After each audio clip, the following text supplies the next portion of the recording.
And it's great to see you guys. Hope you guys have been well as we get together again on another PP After Dark, man. So right on. Hope you guys have a drink in hand, whatever you enjoy doing on a Friday night, man, as we get together and we talk our favorite goddamn stocks, man, that we love. So welcome to the show tonight. Again, we do have Jake to be with us here tonight. We do want to recap a couple of things, couple dockets we need to dive into. I think Netcrawl at some point as well, if he's not already backstage, should be joining us, I think, for his part 3 when it comes to Siri, things like that. And again, the king is back, man. DFV has made a return 71 fucking days later, man. And I don't know, from the fucking meme, it looks like he's done playing with Chewy, man. So again, we have some stuff to dive into there. A little bit of Toys R Us tinfoil, which is kind of funny actually saying that. But yes, a little bit of tinfoil regarding that as well, which I would absolutely love to dive into tonight. So let's get into it, man. Let's not waste any more time here at the show. It's great to see you guys. Hope you guys have been well. Let's get into the legality, man, and we'll go ahead and jump into it, man. So keep in mind, man, I am not a financial expert, nor am I a financial advisor. So please seek the avenues to do so. You're not going to find it here. A lot of this is opinion. A lot of this is speculation. A whole bunch of it is entertainment, if you haven't guessed it already. We like getting together. We like talking about the stock, and that's really all there is to it, man. So keep that in mind. Keep in mind, any guests who come to the show, man, nobody here is a professional. So if you hear any opinions, speculation, TA, things like that, keep in mind, man, nobody here is a professional. We like getting together. We like talking about the stock, and that's really all there is to it, man. So let's fucking dive into it tonight, man. Enough of the yada, yada. Let's go ahead and welcome a few people backstage here. Looks like Michael is not here tonight. I don't know where Michael's at tonight. So we'll go ahead and bring in the rest of the fellas in. Maybe they can all just ride in on Jake's intro here.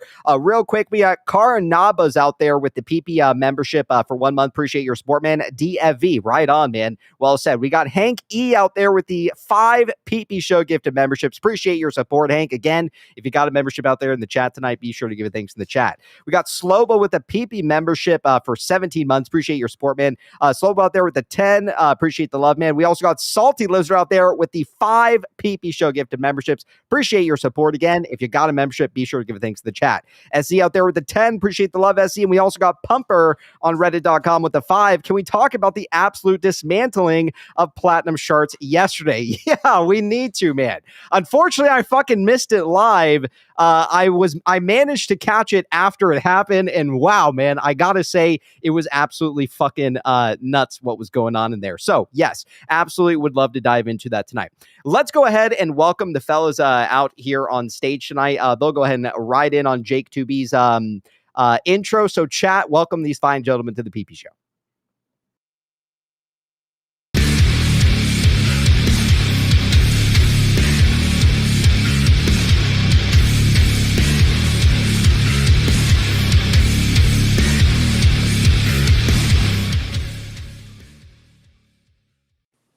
All right, fellas, how the fuck are we doing tonight?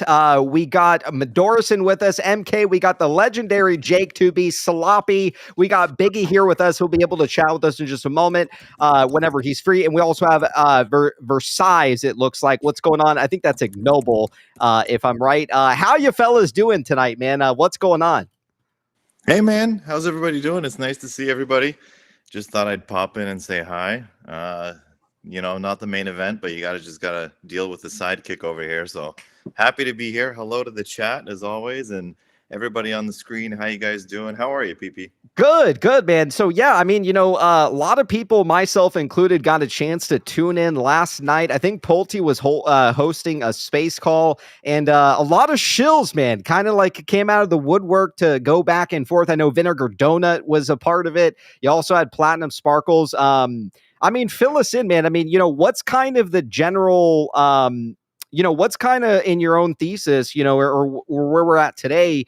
I mean, fill us in, man. I mean, what exactly was going on yesterday between all this stuff?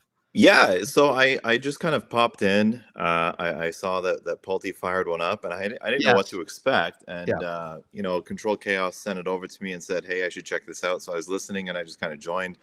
And it was good. It was good to have a conversation. Like, I always find that, I have no issue talking with anybody about any opinion that they may have, as long as it's valid and as long as they're not going to be jerks about it. And but if you're going to try to discredit the bullish thesis, there's two issues that I have. One is when you try to convey an opinion as a confirmed fact.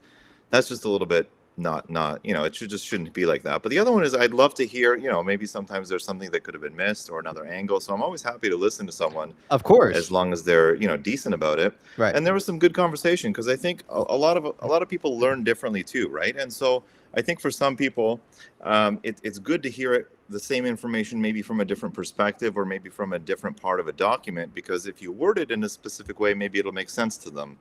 So the one thing that I was just trying to get across yesterday was really the mechanics of how class 9 gets to a distribution, and it's pretty clear. And it's funny to me that it's been there since September of 2023, essentially, and we just had to catch up, right? And a lot of people will disagree, and that's fine, because again, like, I'm not presenting anything as fact either. I just, it's what I've read, and it's just what I'm sharing. And the whole reason I'm sharing it is to try to find somebody that could discredit it or disprove it, right? So, Right. It was fun. We had a good time. Everybody seemed to enjoy it. There was a good reaction from it. So no harm, no foul. Excellent. Well, where would you like to start? I mean, obviously there's a very lengthy docket. We also have ABC with us tonight. ABC. Yeah, I would like to start by saying hi to ABC. He just popped in out of nowhere. Yeah, good to see you, man. Good to see you guys. Did you guys happen to read the HBC docket at all? There was a new one that dropped, actually, 30 pages total. Looks like a response to I can't remember his name off the top of my head. James Hunter, I believe.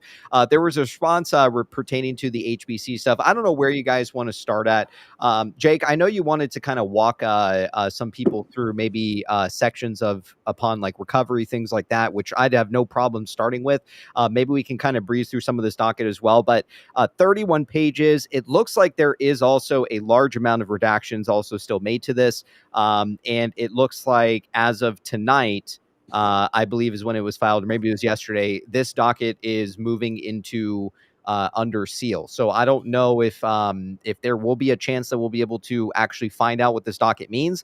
I am in a group chat, actually one of our VIP Pulte group chats from a while ago. And Pulte actually messaged in there, and he was like, "PP, what you guys could potentially do is you guys could file a motion to unseal whatever it is that is being sealed." Now, I don't know if that would in fact reveal what's going on in terms of these redactions. I don't even know if it's possible right now if we can. According to Pulte, he says that it very well could be possible. So again, I don't know if that's maybe something up worth for discussion at some point, maybe trying to get them to actually unseal whatever is going on here to find out what's going on. So I think it's worth mentioning, that of all the litigation he's brought forward, only this one is really redacted, right? The thing against the board is pretty wide open. You can read the whole thing. Yeah. There's, I think, 4 separate maritime suits, maybe 3, maybe 5, whatever. I don't know. There's like 4 maritime suits. Nothing's redacted there, right? None of the personal injury stuff is redacted. Only this one, really, right? And so it's kind of interesting, right? Whether it's whether HBC was a good guy or a bad guy, either way, I think it's pretty interesting to see that this is the one of any of them. Why would anything be redacted at all? I'm not really sure why he's keeping anything out of the public eye, but a motion, filing a motion to unseal at the very least would have to cause the plan man and his attorneys to substantiate why they want to seal it. It doesn't. I don't think it automatically means that it would unseal it, but it would put a little bit of pressure on them to actually give some justification as to why they're doing it. But yeah, no, it's kind of cool to see.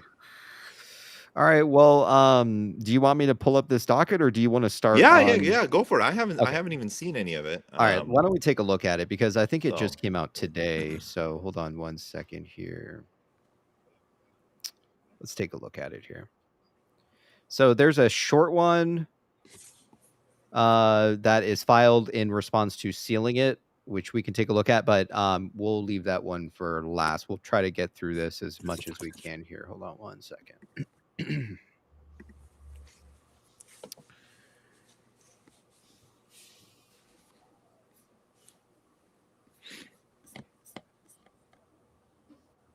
All right, Why don't we start there?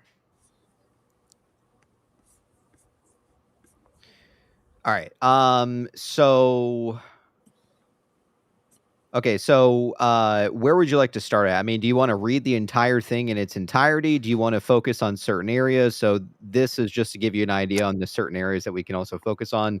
The blockers were not a product of bona fide negotiations. No independent regulatory scheme required the blockers, which Hudson Bay drafted solely to avoid disclosure and disengorgement obligations. We also have Bed Bath had no way to enforce the blockers. The blockers placed no limit on number of conversions. Hudson Bay repeatedly tore through 9.99% cap, beneficially owning more than 10%. Where would you like to highlight? Well, yeah, a lot of that doesn't sound new. Can you go to the top so we can see kind of what's it say there in the title? Because it's Memorandum of Law of Plaintiff. opposition of motion to dismiss. Okay. Yes. Okay. So can you actually share with me the link of where you got this document from, if that's possible? So this is a Pacer document that I was forwarded by Tufel via email. Okay. So Well, I like don't I know. said, I haven't read it yet, but if you want to just go ahead and start wherever you think. I mean, if it sounds like it's worthwhile, or I guess not worthwhile, I'll just chime in and say you can skip that. And then, it'd be good because not everybody's going to be on the same page. Like, for example, I haven't read any of it, so it might be good to highlight it. And it doesn't sound, some of the, even from the table of contents that you've read, is not new information. The 9.99% going over that, we've known that since it was initially filed, even though it's funny that he's claimed that the Treasury shares, even though Bed Bath held them, they somehow were counting toward Hudson Bay's ownership because they had the reservation of how to vote them if they were to be converted. It's kind of a little bit funny, this one, but I don't know if anybody else has an opinion on what's worth reading and what's not. I'd be more than happy to hear it. I am curious your opinion about what in fact could be in terms of some of these. Obviously, a lot of the information. Why don't we focus on a lot of the redacted stuff? We have read this in its entirety before, but I don't know if some additional stuff has been added around this redacted stuff. I would be curious what kind of information we can try to obviously pull out of this. I mean, as you can see here, it says all this was done in service of blank. That in the matter of weeks buried, Bed Bath & Beyond underscores of conversion and exercise requests blank. So there's there's quite a bit of redactions, like Hudson Bay's trading program, things like that. I mean, in your own opinion, what do you think could be in fact under a lot of these redactions? Do you want me to just read through it and we can try to piece it together? Yeah, that might be good, because the other thing is how these are structured when the paragraphs are numbered like that is you try to paint a narrative, and what the attorneys are trying to do is present a story to substantiate what they want to do, right? And so in this instance, what they're trying to do is get the judge to say there's enough here that you should not dismiss the suit. And so when some of these are redacted, they will be in the context at times of, say, the previous paragraph, or if the one above it and below it are not redacted and they're talking about the same thing, then you can pretty conclusively say that whatever is redacted relates to what those other ones say. And sometimes that can be pretty juicy in and of itself, for sure. I'm going to go to Tufel's page while you're reading or deciding and see if I can pull this document too. And then maybe if we can both have a scan through it, I can let you know if I find anything. Okay, so you want me to start at this redaction part. So it says the financing launched on February 7th, 2023. The entire thing is redacted. The rest of whatever it says. Within a matter of weeks, Hudson Bay converted or exercised its derivative securities 90 times, acquiring a total of 444 million new Bed Bath shares. The next part is entirely redacted. Yeah, see, so that, okay, Yeah. right there, he is very funny. Can you read that again? Because it's too small for me to be able to read. It converts or which, sorry? Yes, let me see if I can make this a little bit larger here. Hold on one second. All right, some of us will be BB, use control scroll. Use control scroll to zoom in. Okay, is that better? Oh yeah, baby. Okay, perfect. So we can go back to this view here. Okay, that's good, right? You can see that? or is it Yeah. still kind of small? It was better the way you had it, peeps. Okay. Yeah. All right. We'll do it like this. We'll just be off screen a little bit. That's all right. It's not a big deal. All right. So what it says, right here, where you Yes. say within a matter of weeks, Hudson Bay converted or exercised its derivative securities. But in the previously filed document back in April, the plan man admits that Hudson Bay never had voting power over any of the shares that they had. And so he has to acknowledge that, because he's still trying to substantiate that they had the beneficial ownership through the derivative. And even though they did not actually, he says by his own admission, and correct me if I'm wrong, that they did not actually do any conversions of the derivatives for common stock for themselves, by saying that they never had voting power over any of the shares. The only way you don't have voting power is if you don't have the share itself. And so he says that all of these were done to give the shares or the derivatives to other parties. Now, whether those parties are good or bad, or, we don't know. But here to say that he converted or exercised, we know that none of them were converted. And so it's a bit of like a legal maneuver to be vague intentionally. I wonder, especially since the remainder of it is redacted. But this is another element where it's kind of funny how it was presented one way before, and now it's presented in a more obtuse way now to not give you an idea of where he's going with it. So a fun little thing to notice. Isn't that part of it, though, that there's some legal ambiguity whether or not there'd be a 16B violation if it wasn't converted, like if it's a derivative rather than an actual share? This is the problem he faces. And hi, Michael. I didn't even know you had come in, because I was what's going on, man? read the document. What's up, Michael? Hey, Michael. So the thing that you make a very good point. So the plan man has to substantiate that they had beneficial ownership, and he admits that they never had voting power over any of these shares, right? Which means that they did not convert a derivative into a common and instead passed it on. They say private investors or to 7 investors or whatever, or on behalf of someone else off market. So he's trying to make the claim that even though they didn't convert any to the actual shares, they still crossed 9.99%. Now it gets a little bit hairy in my opinion.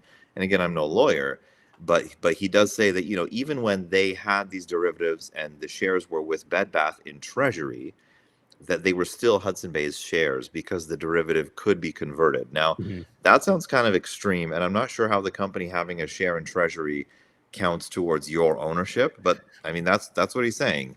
So yeah, I have a question. Can I ask a question real quick? Yeah, go ahead, Ignoble.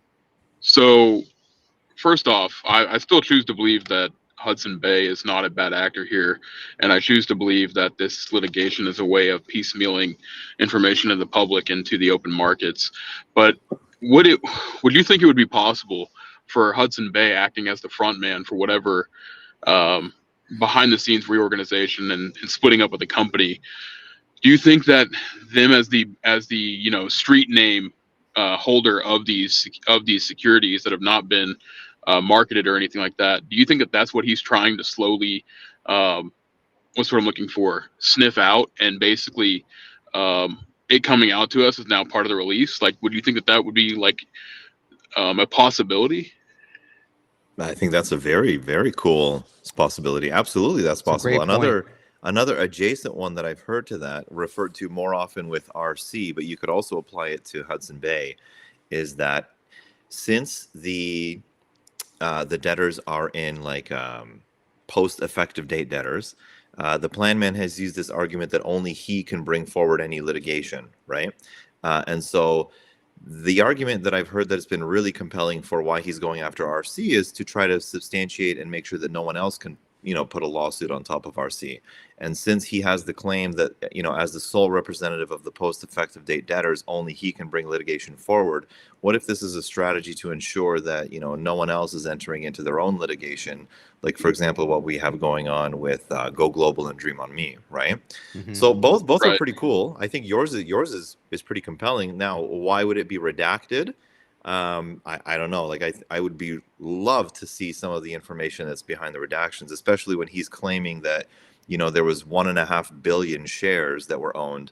But then, I mean, if you're going to say that Hudson Bay was one of the bad guys, and I use that term loosely because there's no sense in saying good guys and bad guys, but in the context, when it came to the ad hoc bondholder group, and Andrew Glenn wanting to basically say, I represent these bondholders and they want to vacate the DIP.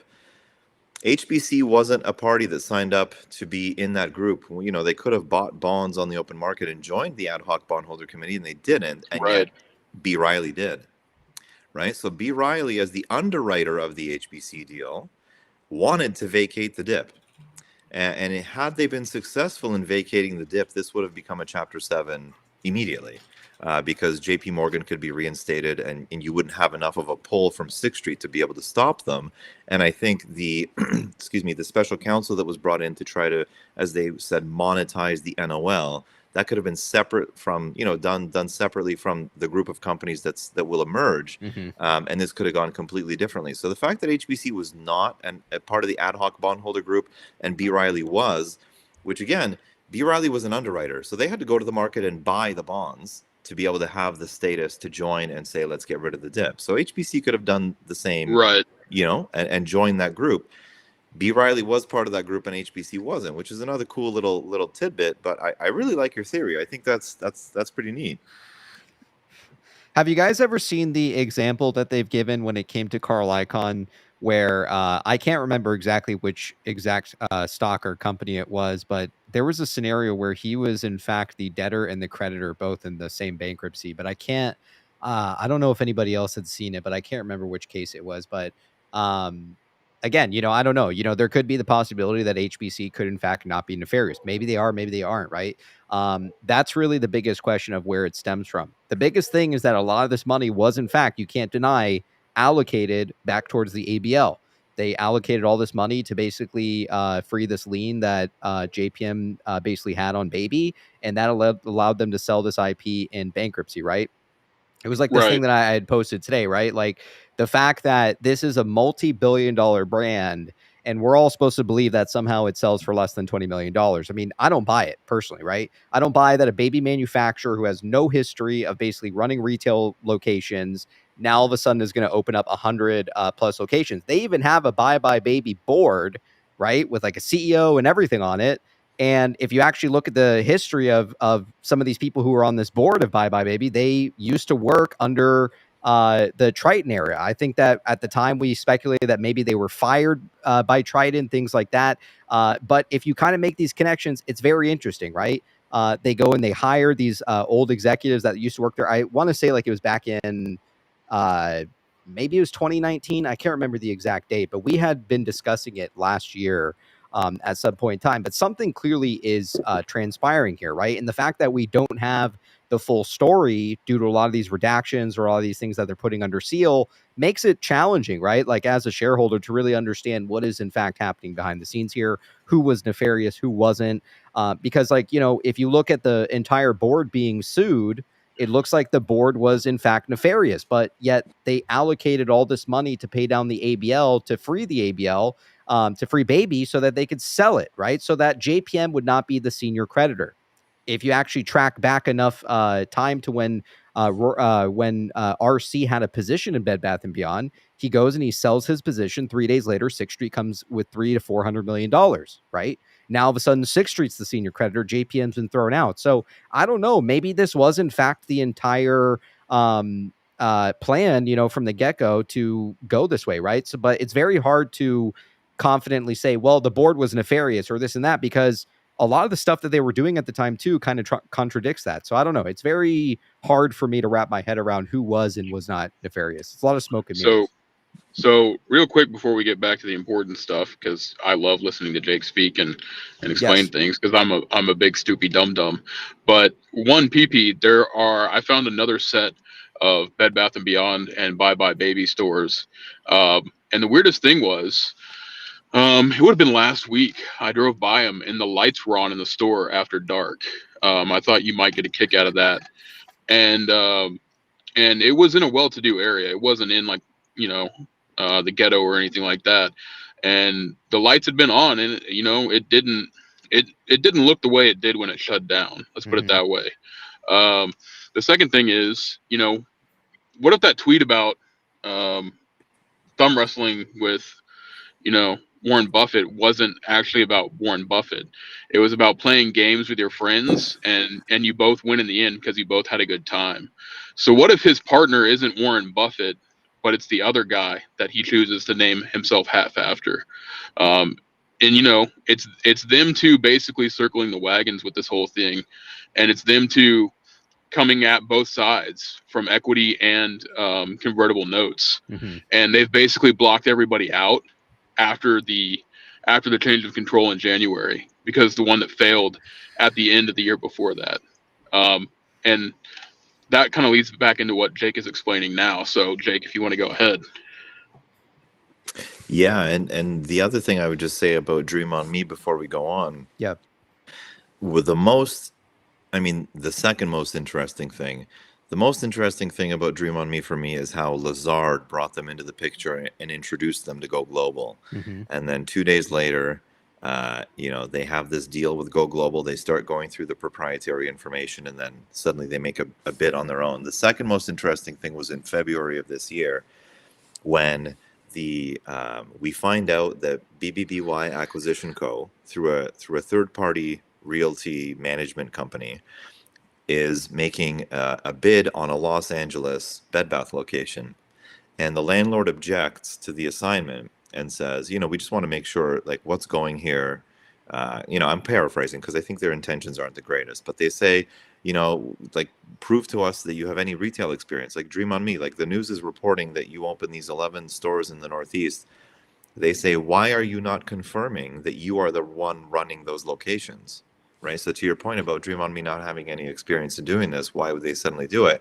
Why are they not confirming to a landlord that they're doing it? Right? If it is them running those 11 locations, which again, we got to clarify because we keep, using Dream on Me so interchangeably, but it was a new company that was made that purchased the baby IP, and then the financial backer or the guarantor was Dream on Me, right? And so Dream on Me in February of 2024 will not confirm to a landlord in Los Angeles that they are the ones running those 11 locations. Why? Right? Like, that's kind of funny. And so the landlord gets a little skittish and gets a little worried and suddenly says that we're not going to agree to this assignment and assumption of the lease unless you tell us, anyone and everyone that's financially backing you, their financial reporting for the last 3 years, their financial reporting for the next 3 years going forward. And they basically try to get a look behind the curtain, so to speak, to find out who really is running these Bye Baby locations. And so that I thought was really, really cool. Just goes to a little bit of the intrigue behind this, that it's not exactly how it may be presented at the forefront. And there's just so many layers to it. Can I add to that, Jake?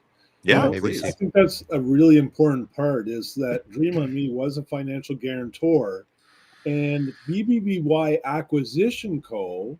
is actually, if I stand correct, and you will know better than I, they were the ones that were almost doing that mediation with that Los Angeles retail outfit. And so it's almost like the mainstream narrative is that Dream on Me acquired the IP and so on. And that's what the mainstream, if you go check the mainstream media, all the articles, they're saying Dream on Me acquired the brand and blah, blah, blah. One, it was a shared agreement, so they don't even specify that. They just kind of give the illusion that all the IP and, it was sold to Dream on Me for $21 million, which it wasn't. It was a shared agreement. But Dream on Me was merely a financial guarantor to the transaction. And if I stand correct, Jake, and you know best, did not BBBY Acquisition Co. spend $702,000 for something during the estate? They paid a shitload of money for something. And my guess is they acquired a shitload of leases that were not even auctioned. So you had phase 1 lease and phase 2 lease. But if you do the counts for the third party that was micromanaging those lease offerings in the auctions, it only came up to about 450 total for both phase 1 and phase 2. There were still 225 lease auctions that were not even presented for either phase 1 or phase 2. Yet BBBY Acquisition Co. paid $702,000, and I believe it's for these extra leases that they cherry-picked. And here they are out trying to negotiate new leases in Los Angeles, California. The landlord saying, well, Dream on Me is running Bye Baby. Why won't they give me their credentials and show me their financial history so that I can allow them into my shop? Because it's not Dream on Me. It is a private party called BBBY Acquisition Company that's acting on the interest of this Dream on Me narrative, so to speak. And I think that's really important to highlight, because we keep on referring to Dream on Me, Dream on Me. Dream on Me is a manufacturer of products. They do have a licensing agreement with Mattel. That's it. That's all. They don't have the revenue. How do you fund 11 stores, guys? Stock the shelves, hire employees. How did they add 30,000 SKUs like Jake's presented to us in the past? This party, BBBY Acquisition, went back to the state and said, I need another 30,000 SKUs, please. And so there's a whole entanglement. Yet what we're being shown by the mainstream is not true. It's not the true story that, and I think that's what Jake's trying to highlight here. Well, and to add to what you're saying, they didn't liquidate the entirety of the inventory or the infrastructure from the stores, the various shelving units, and the displays and everything like that. So I think you're 100% on the money with that, ABC. Yeah, and there was you bring up two good things. One, the phase 2, and a lot of the lease and landlord objections were all closed door hearings, so we don't know anything about them. One little known fact is that BBBY Acquisition Co. in August of 2023, 1 month after the sale hearing for the baby IP, they come back to the debtor and they acquire another 17 trademarks in a deal that was never presented on Kroll. You have to go to the U.S. Patent and Trademark Office to find that information. Then, as we saw, the consulting firm out of Texas writes this long-form blog saying how the entity that Dream on Me was backing had transferred 30,000 SKUs of inventory over to Shopify. And so that's indicative of a going concern, right? Because if you have the IP and you have store locations and you have inventory, that's no longer an IP sale, right? So why is BBBY Acquisition Co. doing that? Then this random Los Angeles landlord is telling us that Dream on Me will not confirm to them that they are the ones running the stores in the Northeast. So who really is it, right? It's a cool little question. I don't think it's Dream on Me. And the other thing that we have to say is, you mentioned the money that they spent on the additional leases, yes. But specifically for the Los Angeles location, we only know about this because of the objection. We don't know which locations were saved in phase 2, because again, those were closed door hearings. But this Los Angeles location shows us that BBBY Acquisition Co., for their initial 11 locations in the Northeast, and I think it was in New York and New Jersey and Connecticut, and I don't remember exactly where, but those initial 11 locations, it was BBBY Acquisition Co. that assumed those leases. But the remainder, or at the very least the Los Angeles one, BBBY Acquisition Co. did not want their name on it. They used A&G, I think it was, or A&R Realty Partners, some outfit out of Beverly Hills, and they were the ones on the Los Angeles lease location. And BBBY Acquisition Co., through that objection, we learned, paid that realty company $100,000 just to be the middleman of that one location to hide BBBY Acquisition Co.'s involvement. The landlord obviously caught on to what's going on and knew that these entities were just shell companies and were not going to be the ones that are going to be operating out of this lease, because they tried to do what's called a limitation on the assignment and say that only the parties named in this contract should be allowed to open up a shop here. So the landlord is trying to say that only the A&R Realty Partners, or A&G, I'm sorry, I can't remember, or BBBY Acquisition Co., only they should be allowed to start up a business out of this lease location. Of course, that doesn't really fly because the bankruptcy law allows you to do assignment to whoever you like. But it's very telling that the landlord even presented that information, because it tells you that they had figured out that this was just a game of smoke and mirrors, so to speak, with who actually was going to be assuming these locations. And again, at the very most basic sense, why is Dream on Me not confirming that it's them when they are asked? If the landlord would have asked and they said, yeah, the landlord would have probably said, okay, cool, move on in, get going. But they're not admitting that it's them. Why would they not say it's them? Let me add to that, because we know there's been several of the debtors' businesses spun out as a going concern. And let's just assume and speculate that Bye Bye Baby is one of them. Yes. We also know that the estate went to the judge and literally got permission from the judge to run something called a transition service agreement. It's actually in the dockets. And that transition service agreement is within the estate, where the company that's being carved out for reemergence is allowed to go kind of public again. Although they're a private company, BBBY Acquisition Co. or whoever it is, they go public, they open up their stores, but they still have the estate responsibility of filing post-confirmation reports and everything. And so these transition service agreements are done for several reasons. One, to give the company a head start to see how they're going to fit back into the marketplace. Sometimes it's also done to create a firm valuation as to what that company's worth. Okay, they got 11 stores, they're free of debts and liabilities. We can actually ascertain what the market value is based on 11. If we multiply it by 10 for 200 stores, this is the market cap. And so they do this within the estate on purpose, but everybody thinks, oh shit, they've gone private and they're no longer a part of the state. They're still filing post-confirmation reports, which means they're still under the entities within the Chapter 11 thing. So they haven't been carved out and they're gone. They're still part of the estate filing post-confirmation reports. And I think that's really critical to realize that even though Bye Bye Baby has 11 stores, and whether it's Dream on Me or BBY Acquisition, it's still under the estate. And once there's the final decree and the emergence, then they're on their own and there's no more reporting to do within the estate. Yeah, I've been saying that one since January, right? Yeah. Is that if this was done for Bye Bye Baby, the plan man would not be making financial disclosures and reporting, right? So he is acting as a custodian for, the 6 entities that have the different emergence date or the different final decree date from the majority of the, the 70 or 68 other ones that look like they won't be kept. Again, why would you have 2 separate final decree placeholder dates if you didn't have 2 different outcomes, one for one? And if the Bye Bye Baby transaction was concluded, like ABC so eloquently said, the plan man would not be making the financial disclosures for them. Mm-hmm. He is existing as a custodian of that entity. For what reason? I mean, it just begs to wonder whether it's not done, right? Mm-hmm. Real quick, Michael has something on the screen here. Before you share what that is, Michael, I'm just going to catch up on a few of these tips. My apologies.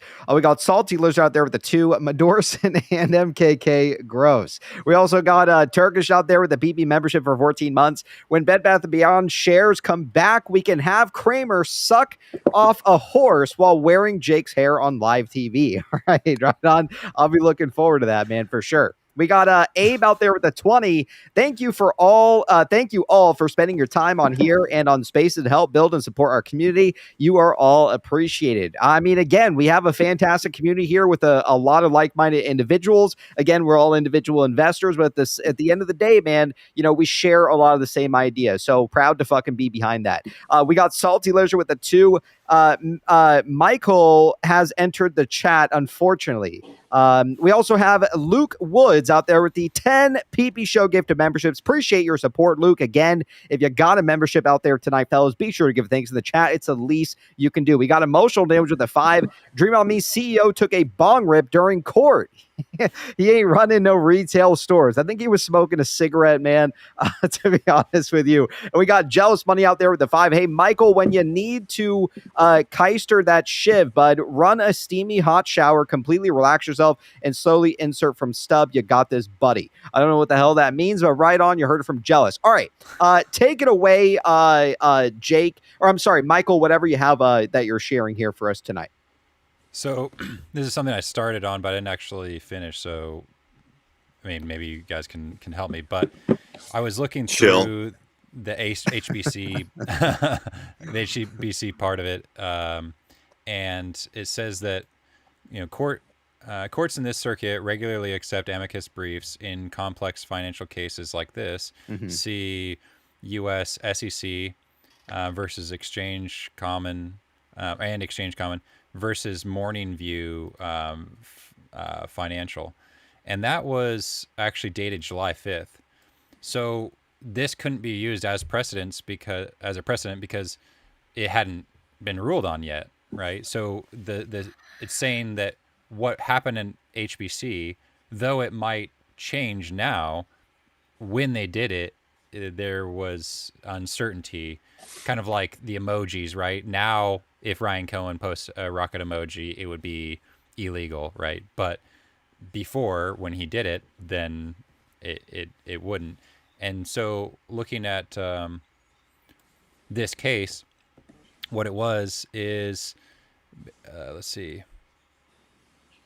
the United States Securities and Exchange Commission versus Morning View Financial involves allegations against Morning View Financial and its associates for operating as unregistered securities dealers through a business model that involved purchasing convertible notes from penny stock issuers, converting these notes into stock at significant discounts, and then selling these stocks into the public market. So yeah, basically they were just saying that they were acting as a dealer, but they're not registered as a dealer, and that went through.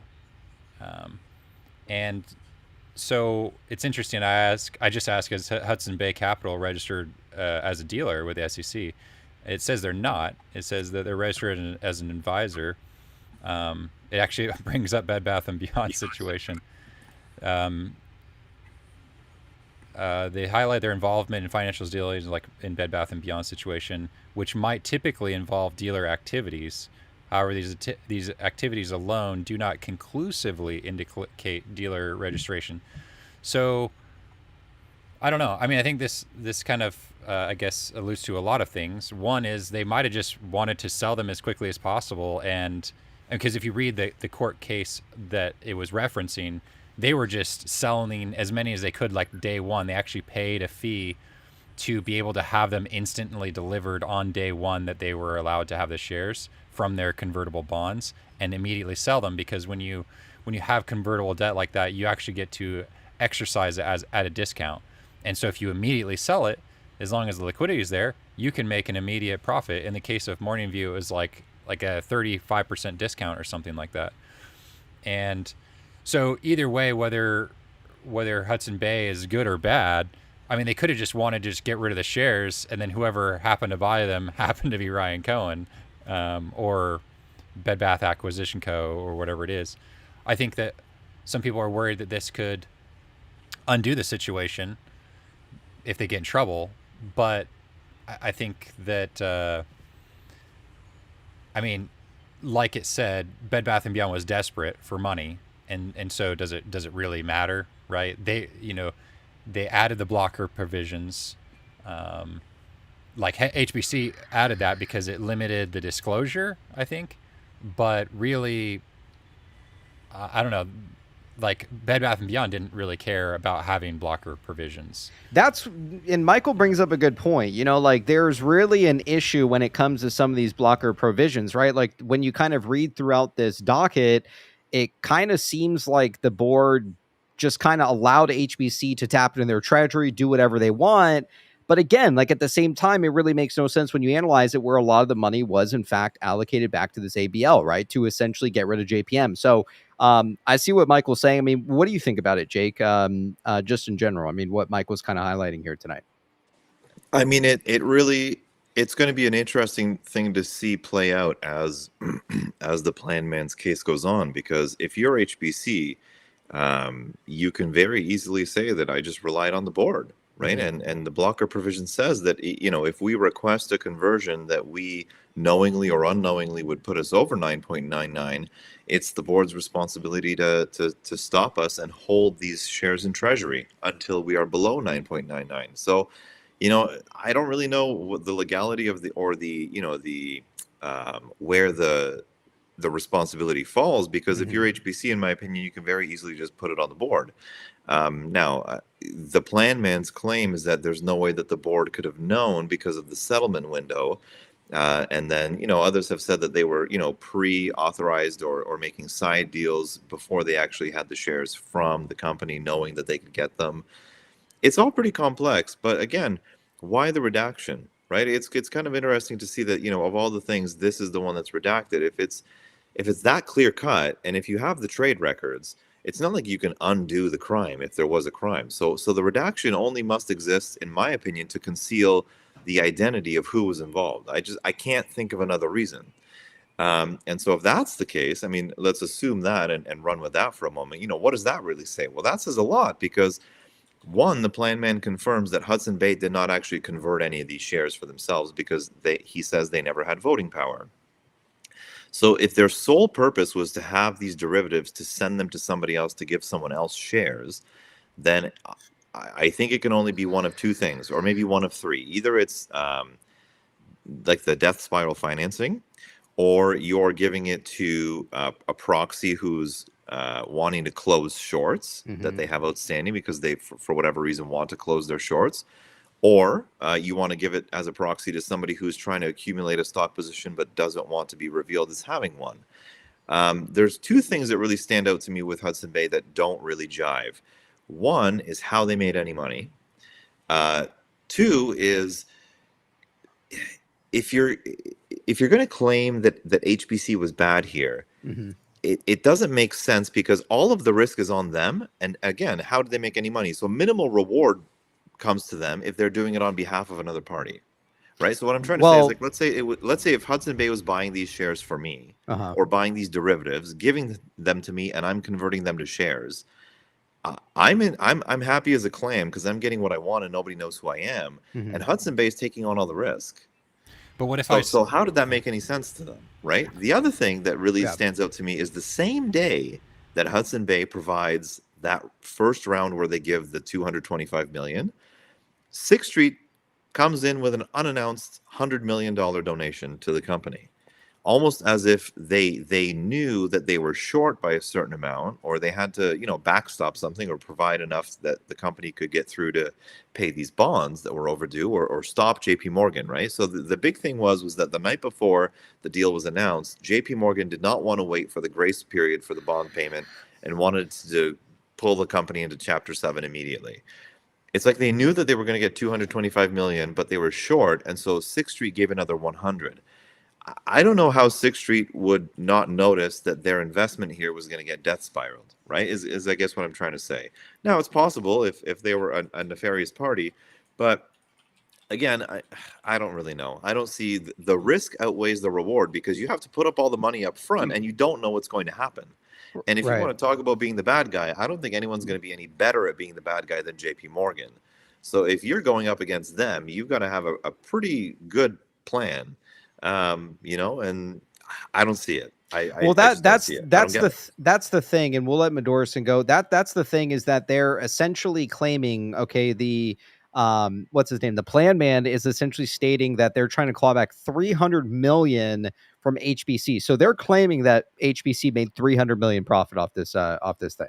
So, which again, right? I don't even know how the hell that's even possible, to be honest with you, right? Exactly, because if they provided the company, if you go by Holly Etlin's declaration on the first day of bankruptcy, they gave the company $225 million and then another $130 million, right? So they are, by my math, they are $355 million in the hole, right? So for them to make a $310 million profit means that they did 355 plus 310, right? So they made $655 million. Here's the thing. Ever since Hudson Bay showed up, they had these conversion prices, right? Where the company can force you, but to convert, but we have this limit where the stock price has to be at a certain spot. The stock price never hit there. So the only way that Hudson Bay could actually get these shares is if they did what was called an alternative cashless exercise, which was we don't have to meet the threshold. We can get these shares at a discount. However, the one limiting factor, and I'm going off of memory, so please correct me if I'm wrong. The one limiting factor to this alternative cashless exercise was that they wouldn't get 100% of the shares.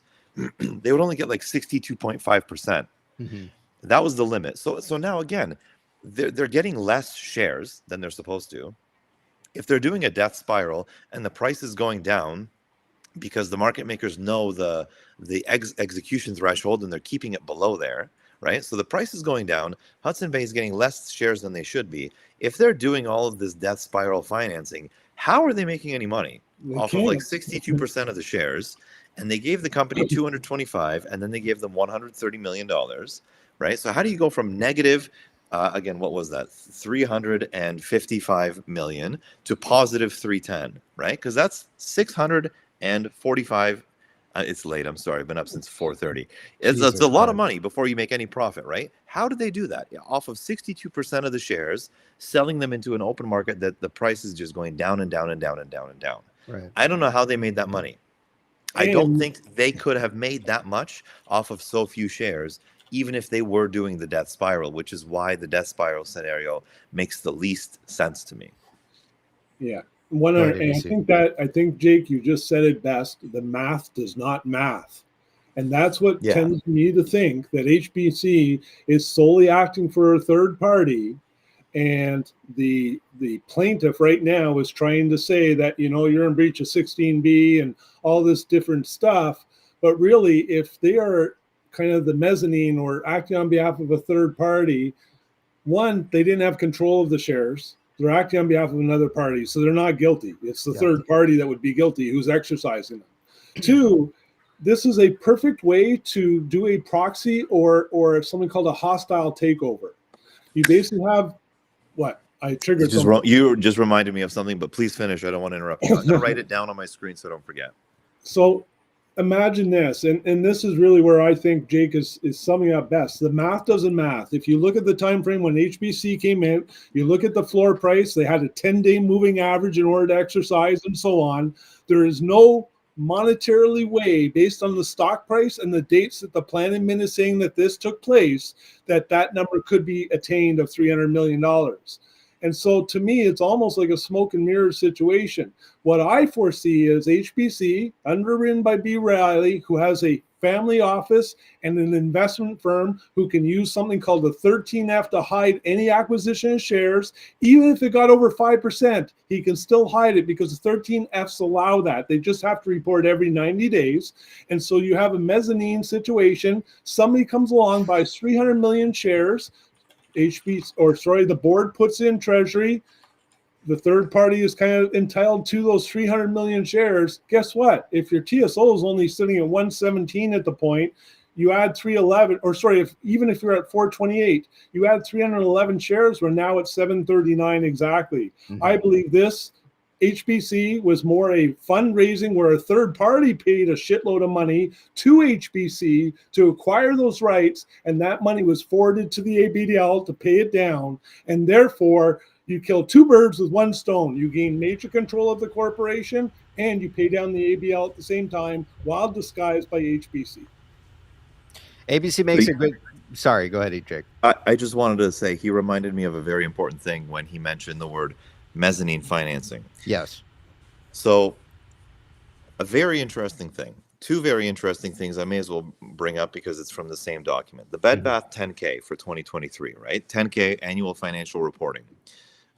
In 2023, for Bed Bath, it was completed by Kirkland & Ellis, right? So we can reliably say that, one, SEC reporting should not lie. So let's assume it was true. And Kirkland & Ellis knows what they're doing. So let's say that what is in the 10K is true. Dirty Vader reminded us that in the 10K, as early as June 2023, Kirkland confirms that Bed Bath will emerge from bankruptcy. And they confirmed that the claims will take longer and go past the emergence date, which was pretty cool. But ABC mentioned the mezzanine financing.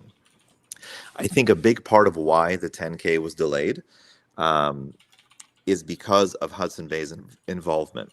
Specifically, looking at the balance sheet, there's a section called additional paid-in capital. Additional paid-in capital is separate from paid-in capital. And specifically, additional paid-in capital refers to what you have paid for a share over and above what the market price is of that share. And additional paid-in capital is what you as an investor in a company provide directly to the company. So additional paid-in capital, if a share costs $5 and I pay $6 for it, I get the share and that additional dollar goes to the company. Looking at the balance sheet, and the balance sheet shows 2023, 2022, and 2021, they have zero additional paid-in capital in any column, except for 2023. The only spot where they have additional paid-in capital is relative to the HBC derivative deal. And you can make that assessment because they say derivative deals based off of our common stock or whatever. We know that the only derivative deal was the Hudson Bay one. I'm going off of memory, so don't quote me, but the number is either 141, 161, or 165. I think it's $141 million of additional paid-in capital. What does that mean? That means that Hudson Bay paid the company $141 million more than what the shares were worth for the shares. So going back to the previous point that we made, how did Hudson Bay make any money if they gave the company $225 million, then they gave them $130 million? The balance sheet for Bed Bath says that they gave them $140 million more than the shares were worth at market. And the plan man is asserting that they made $310 million of profit. Like ABC said, the math is not mathing. No, it right? doesn't. So that's a lot of money that you had to come back from being down in the hole, right? If you provided that, and again, it is all risk and uncertain reward because you have to front the money at the beginning. Bed Bath had that $225 million off the hop. HBC did the alternative exercise because the price never hit the strike. So they had to take 62.5% of the shares that they had been obligated to receive. So they're not even getting all the shares. They're selling them into a declining stock price. Yeah. And somehow they managed to make that much money. It's an insurmountable it's amount of very money bizarre. to make based off the stock price. Right. And if you look at the Plan and Min's And they dates- overpaid. Yeah. And honestly, sorry, ABC. I'll be No, right no, back. no. You They guys take over. overpaid by that $140 million of additional paid-in capital. Go ahead, ABC. Sorry. And if you look at the Plan and Min in the first filing by Mr. Hunter, if you look at the dates and then you track the stock price and then you try and math the math, it just doesn't add. And then what Jake's presenting here, all the additional paid-in capital, the fact that, you know, if they did do this advance equity, what do you call it, asset exchange? Additional paid-in capital.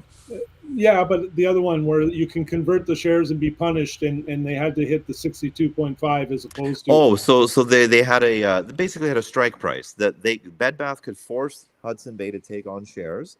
So the agreement what also doesn't make sense with the blocker argument of the plan man, and I may be incorrect, but my reading of the contract between HBC and Bed Bath, which again should be a legally enforceable contract for the blockers because it was an SEC filing, and the SEC had every right to review that and say that the blockers were insufficient, and they've done that before. Bed Bath has written and uploaded a letter where the SEC attorneys say, hey, Sue Gove, you have to clarify this language. It's not clear enough for our reporting requirements. They didn't do that with the deal. They say that you have to meet a certain strike price and that Bed Bath will call HBC and say, hey, you're buying this many shares and you're giving us this much money, up until $1 billion.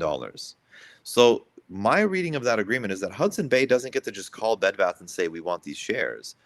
Bed Bath is the board is the one calling HBC and saying, hey, you need to take this obligation on. That's the deal, right? I may misremember that, so please correct me if I'm wrong. But again, if they're collecting that much money from HBC and they're not hitting that premium, so the price that the shares are, because again, that protects HBC. If Bed Bath calls and says, hey, you need to buy 100 million shares, at least HBC knows that they have like a baseline value of like, we have this much collateralized that we're okay for. They don't meet those thresholds of the stock price. So since the stock price is not there, they have to do an alternative exercise. And I think it's either 62.5 or 71.4.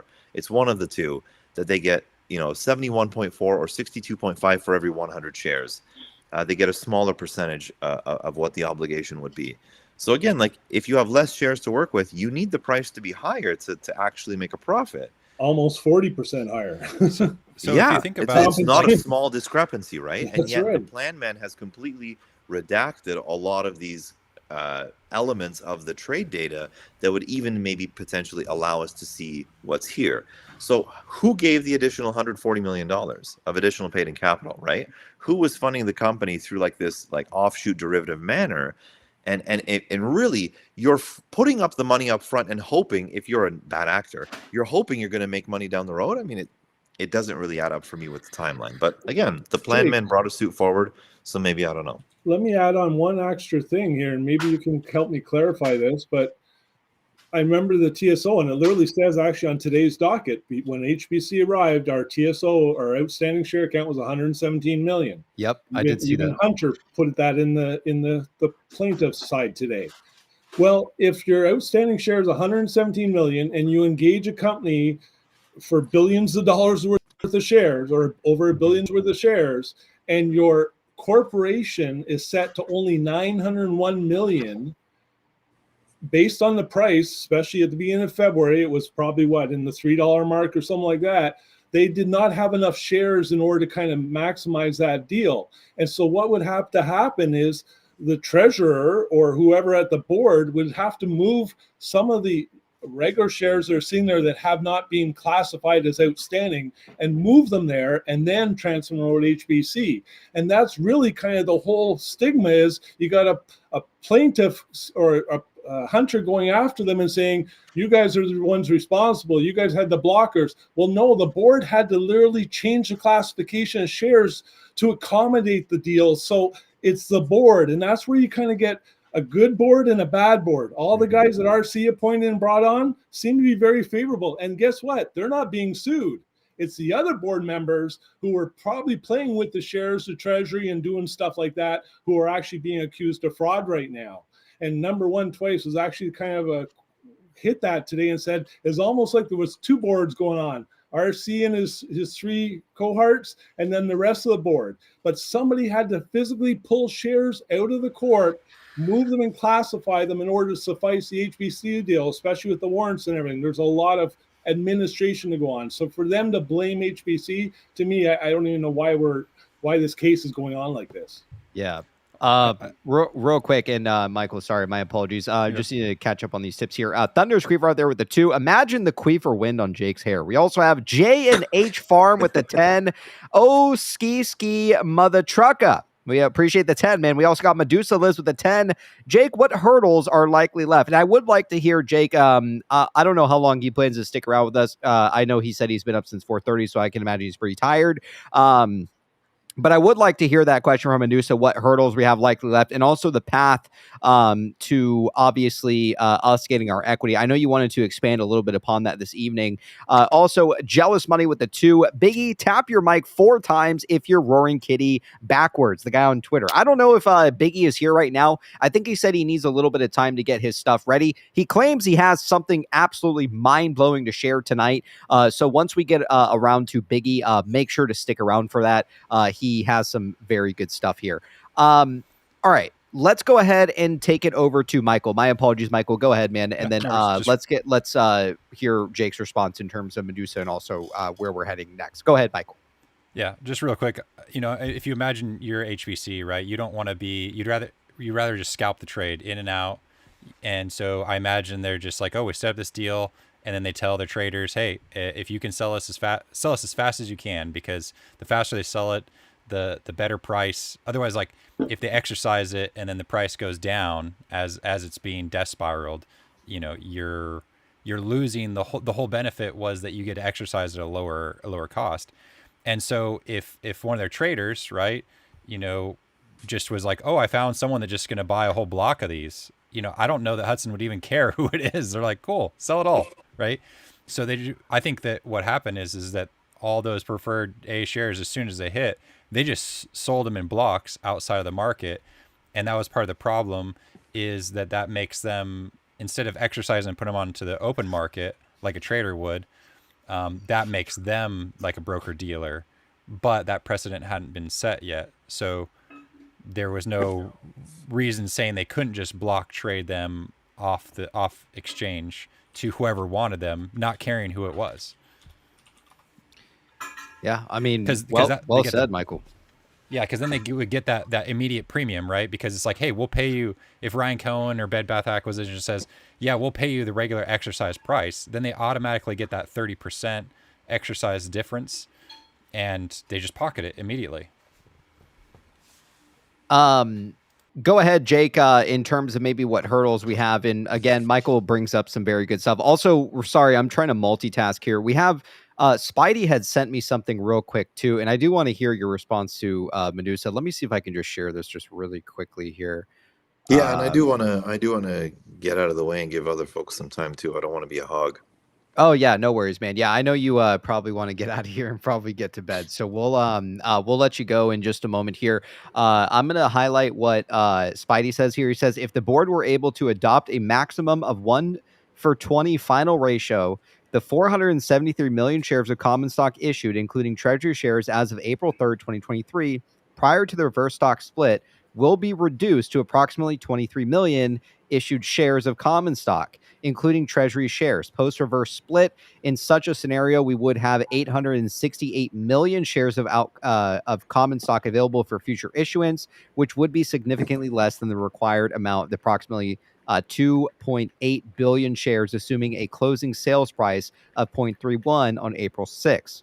As such, unless the market price of our common stock increases significantly, we would not have sufficient authorized share capital to issue up to the total commitment under the purchase agreement, even if the reverse stock split was effectuated. So I think that maybe was in a response to what ABC might have been highlighting here tonight.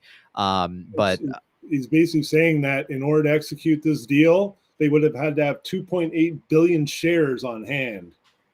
Gotcha. The math doesn't math, guys. Yes. Yeah. It really makes no sense when you really analyze this. Jake, I know you want to get going tonight. Real quick, what hurdles do we face, and what's the quickest way you think that we're going to be heading to a path of recovery? I think you had some tinfoil. I don't know if you wanted to share it, maybe a possible date you're looking forward to. If not, if no dates, things like that. Let's hear it tonight, Jake. I think if I tried tinfoil, I'd be pretty embarrassing, and I would do a disservice to tinfoil. So I don't want to do any of that. I'm not very good there. But to answer the question, a few days ago, the plan administrator filed a document that I think was really, really revealing. In his extension for wanting to move the claims to March 2025, he did say that there is an equity security holder who has filed administrative and priority secured claims. Now, this is the first I had heard of that. There's been no mention of that, and there's been no real way to find that in the claim list anywhere that I looked. And it's not really something that had been disclosed publicly through any of the dockets that I had found. Now, any equity holder trying to make an administrative claim or a priority secured claim would have to be dealt with and moved out of the way before anything could happen. And he did say that he was preparing an objection to that. So I'm not sure if that's something that would be filed within the next couple of days or before the hearing coming up on Tuesday, or whether it'd be dealt with, within the next week or so. That's one thing. Another thing that's outstanding is there are 2 personal injury claims that came forward after the insurance captive company was transacted and sold and gone. So there was no more insurance coverage to try to satisfy these claims. These personal injury claims are being pushed into a type of a private settlement to get them out of Class 6. That needs to be dealt with because as it stands right now, I believe that Class 6 has a specific amount of money that they're expecting. And with these 2 personal injury claimants, it's like 2 extra hands going for a slice of pizza, right? But if you've cut 8 slices and you have 10 hands, you can't give everybody a slice. Right. So these 2 need to get moved out of Class 6 and into a private settlement, which is what they're doing. The plan man said that he hopes to have this done by the end of April, which tells me that end of September, end of this month, which tells me that it's going to be way sooner than that, because you would just basically go to the judge and want to have something that would confirm that for you, right? He needs to have that in front of the judge rules on it, and then it's done. So you'd have the settlement prepared sooner. The one other thing that's in the way is the certain California taxes. Now, it's really funny how he's worded it, because he's trying to convince the judge to give him an extension on the time.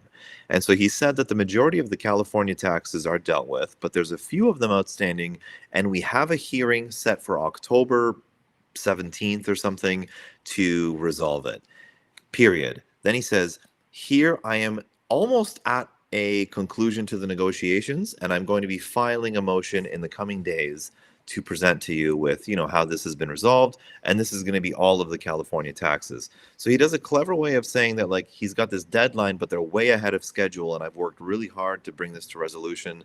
So, like, the other stuff I'm asking for, you should say is okay. So those 3 are the main ones. The California taxes have to be resolved, which he makes it seem like that's going to be resolved very, very soon. The 2 personal injury claims got to go, and these equity security claims that are administrative and priority secured have to be dealt with as well. It's funny that he is being casually, passively, vaguely alluding to the fact that this will not go outside of September. He says that the Texas or the California tax thing is going to be in the next couple days. He says the personal injury claims will be before the end of the month. He also says that the third one he's working on with the objection for the priority secured and administrative equity committee. That objection's coming in a couple days because the DIP matured in September, right? Now, the DIP was amended on September 6th, 2023, and it was extended for 1 year, which brought us to, if it would have been, for an exactly a year, I think that brought us to last Friday. Or maybe, no, it would have been this Friday, today. It'd be a year would be today. Yeah. It would be 365 days. So now, the DIP is not obviously September 31st, because if it would, then there'd be no reason last year that the plan that the Kirkland attorneys would be amending it on September 6th. They wouldn't have to. They wouldn't have to report that they amended it at all.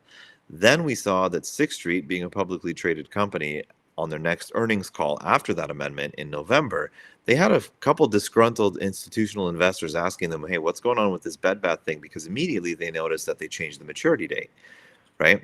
On one hand, delaying the maturity date on the DIP is good for 6th Street because it provides them an additional year of interest on their payments on the loan, right? But on the other side, as an investor, you're expecting that entire sum to be repaid for principal because you want 6th Street going out and offering another DIP loan to somebody else, right? Because market rates right now and interest rates right now are higher.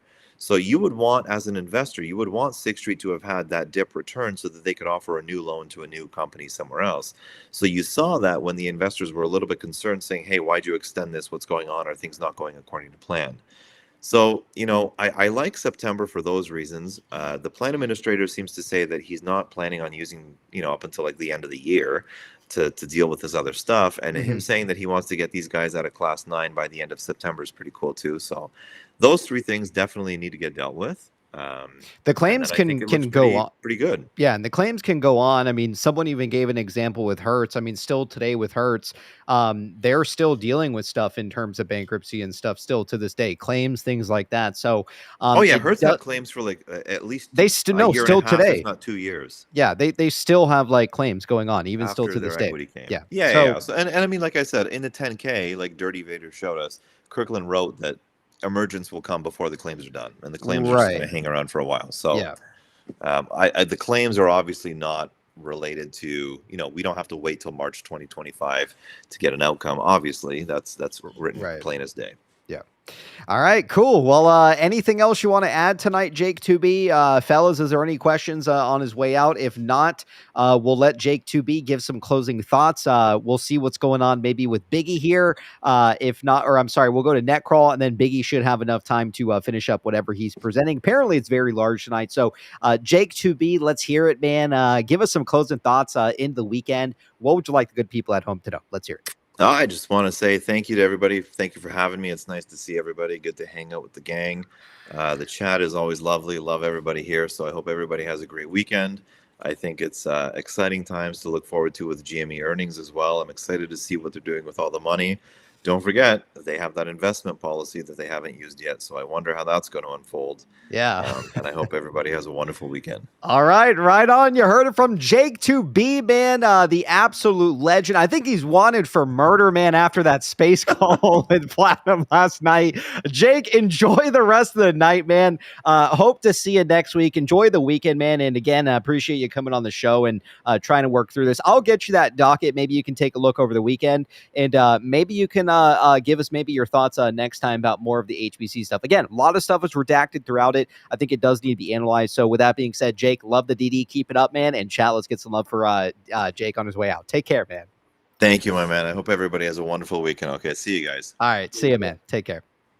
All right, you heard it from Jake 2B. Again, the things that he's highlighting is very accurate here, right? I mean, we could have a scenario where maybe HBC is good. Maybe they are, in fact, not good, and maybe they are, in fact, nefarious. I don't know, but it's very hard to pinpoint which side is, in fact, nefarious and which one isn't. One thing I know for a fact is that money was allocated to this ABL that we know, right? We can follow this money and see most of the money was allocated to the ABL to free Baby so that they could do something by selling the IEP, right? And now they kind of released that lien when it came to JPM, and JPM was no longer the senior creditor. I feel like if there was really a true scenario where every single person was nefarious, let's say HBC and the board and all this, I don't feel like they would have allocated half this money back over to the ABL. I feel like they would have essentially spent the money, blew the cash, filed bankruptcy, and then allowed JPM to do whatever they want with the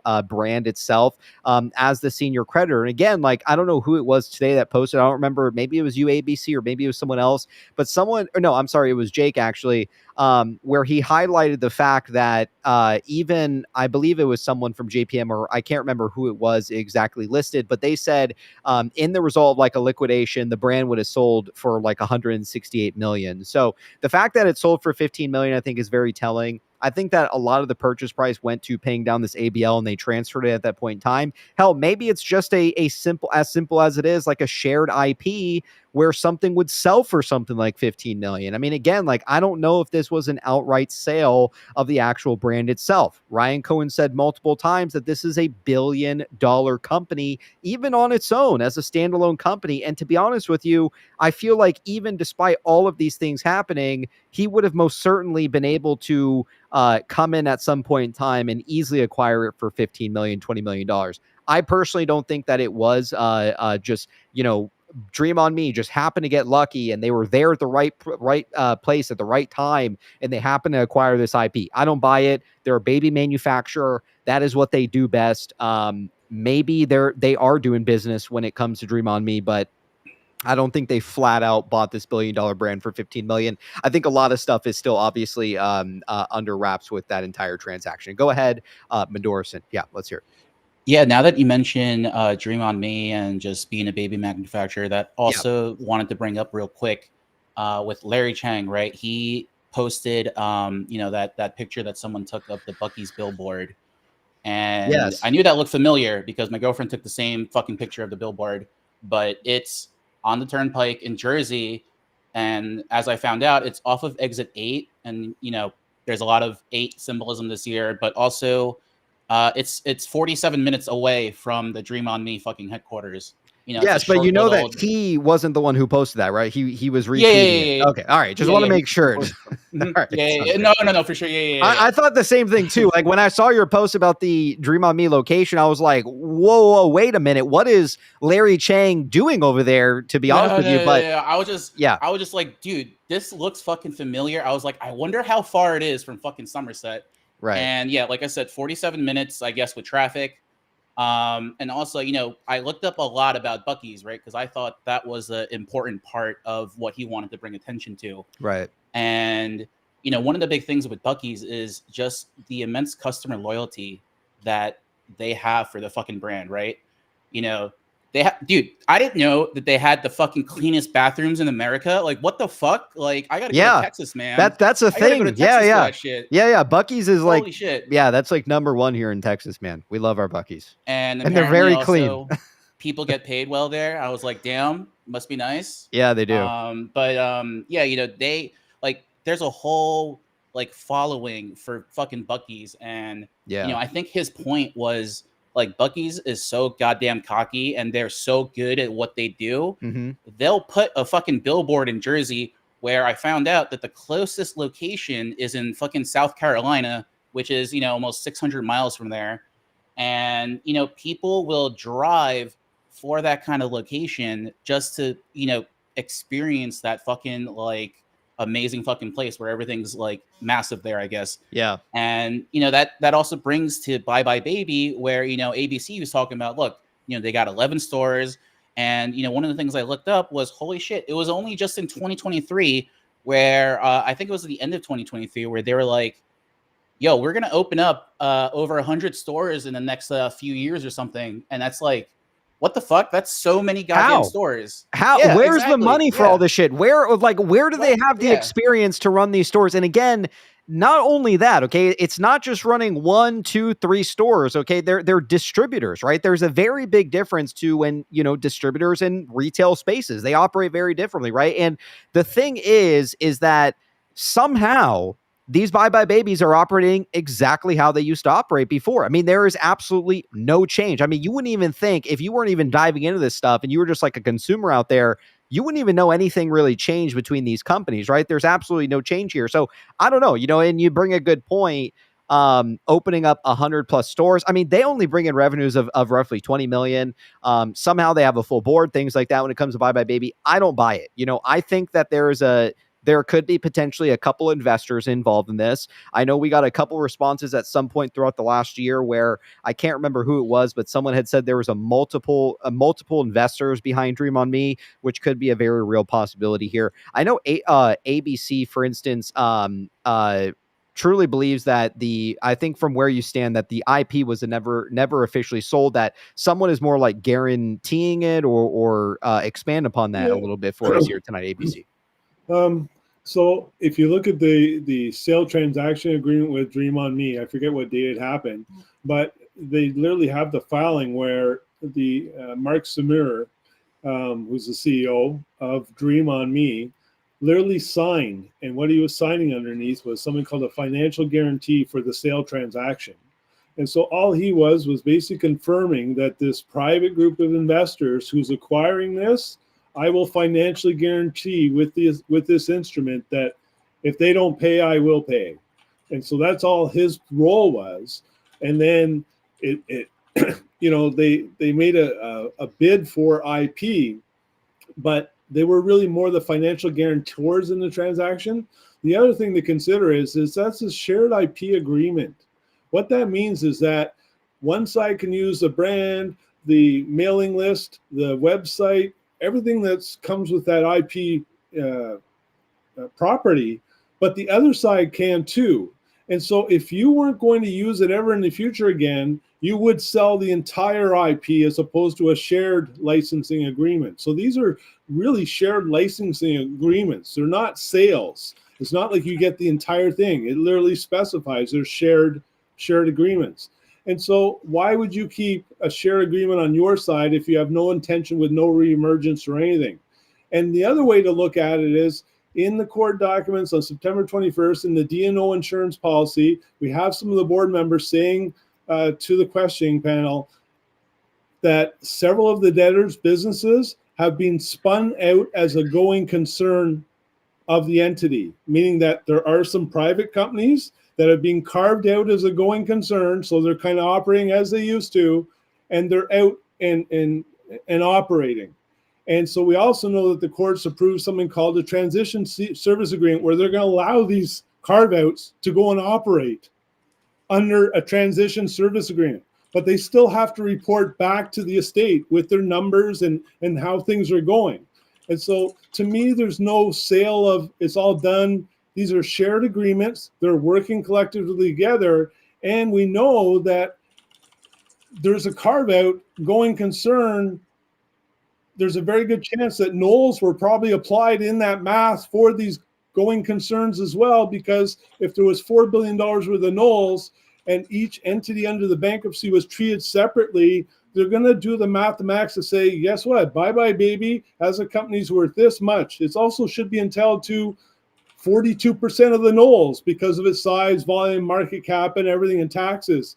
And so you can literally, and that's what a restructuring and reorganization is they're literally, what do we want to keep? What do we want to save? Sorry for the big ramble here, but I'm just trying to identify that I believe that Dream or Bye Bye Baby is still under the estate. It's still under one of the entities in the estate. And we're just merely waiting for the final decree and announcement of who owns it, who took it, who carved it out. Yep. Well said. So we have Biggy here tonight. Biggy wants to go over some stuff. Obviously, we also have the Roaring Kitty tweet from today on the screen here. I'll let Biggy go ahead. And real quick, before I do that, I'm just going to catch up on some of these tips. We got Salty Lizard out there with the 2. Netcrawl/Medorison have an MKK space to go to. We also have J and H Farm with the 5. Alexa, play Hit 'Em Up by Tupac. We got Jealous Money with the 2. Can we please talk about 2 rings on Woody's holster? Yes, we will dive into that. We also have Salty Lizard out there with the 2. Bucky's review over Spidey. How the fuck did we get here? Yeah, sometimes we get off track here. Spidey is on the screen, but he'll go right after Biggy here. Biggy has some big stuff to share with us tonight. So before we dive straight into the rest of Roaring Kitties tweets, things like that. Let's welcome Biggy to the show here. Biggy, what's going on? You're on the PP show, man. What do you have for us this evening, my man? What's up? How's everyone doing? Good, man. Yeah, just been discussing a little bit of this HBC stuff. Obviously, we have the return of DFE today. 71 days ago, he tweeted, and today on 9/6, I guess he's back here posting a meme where he is throwing away Chewy. Now, again, I want to highlight, and again, I want Biggie to go on, but I do want to highlight this screen here. Some people are saying, well, he's done with Chewy, things like that.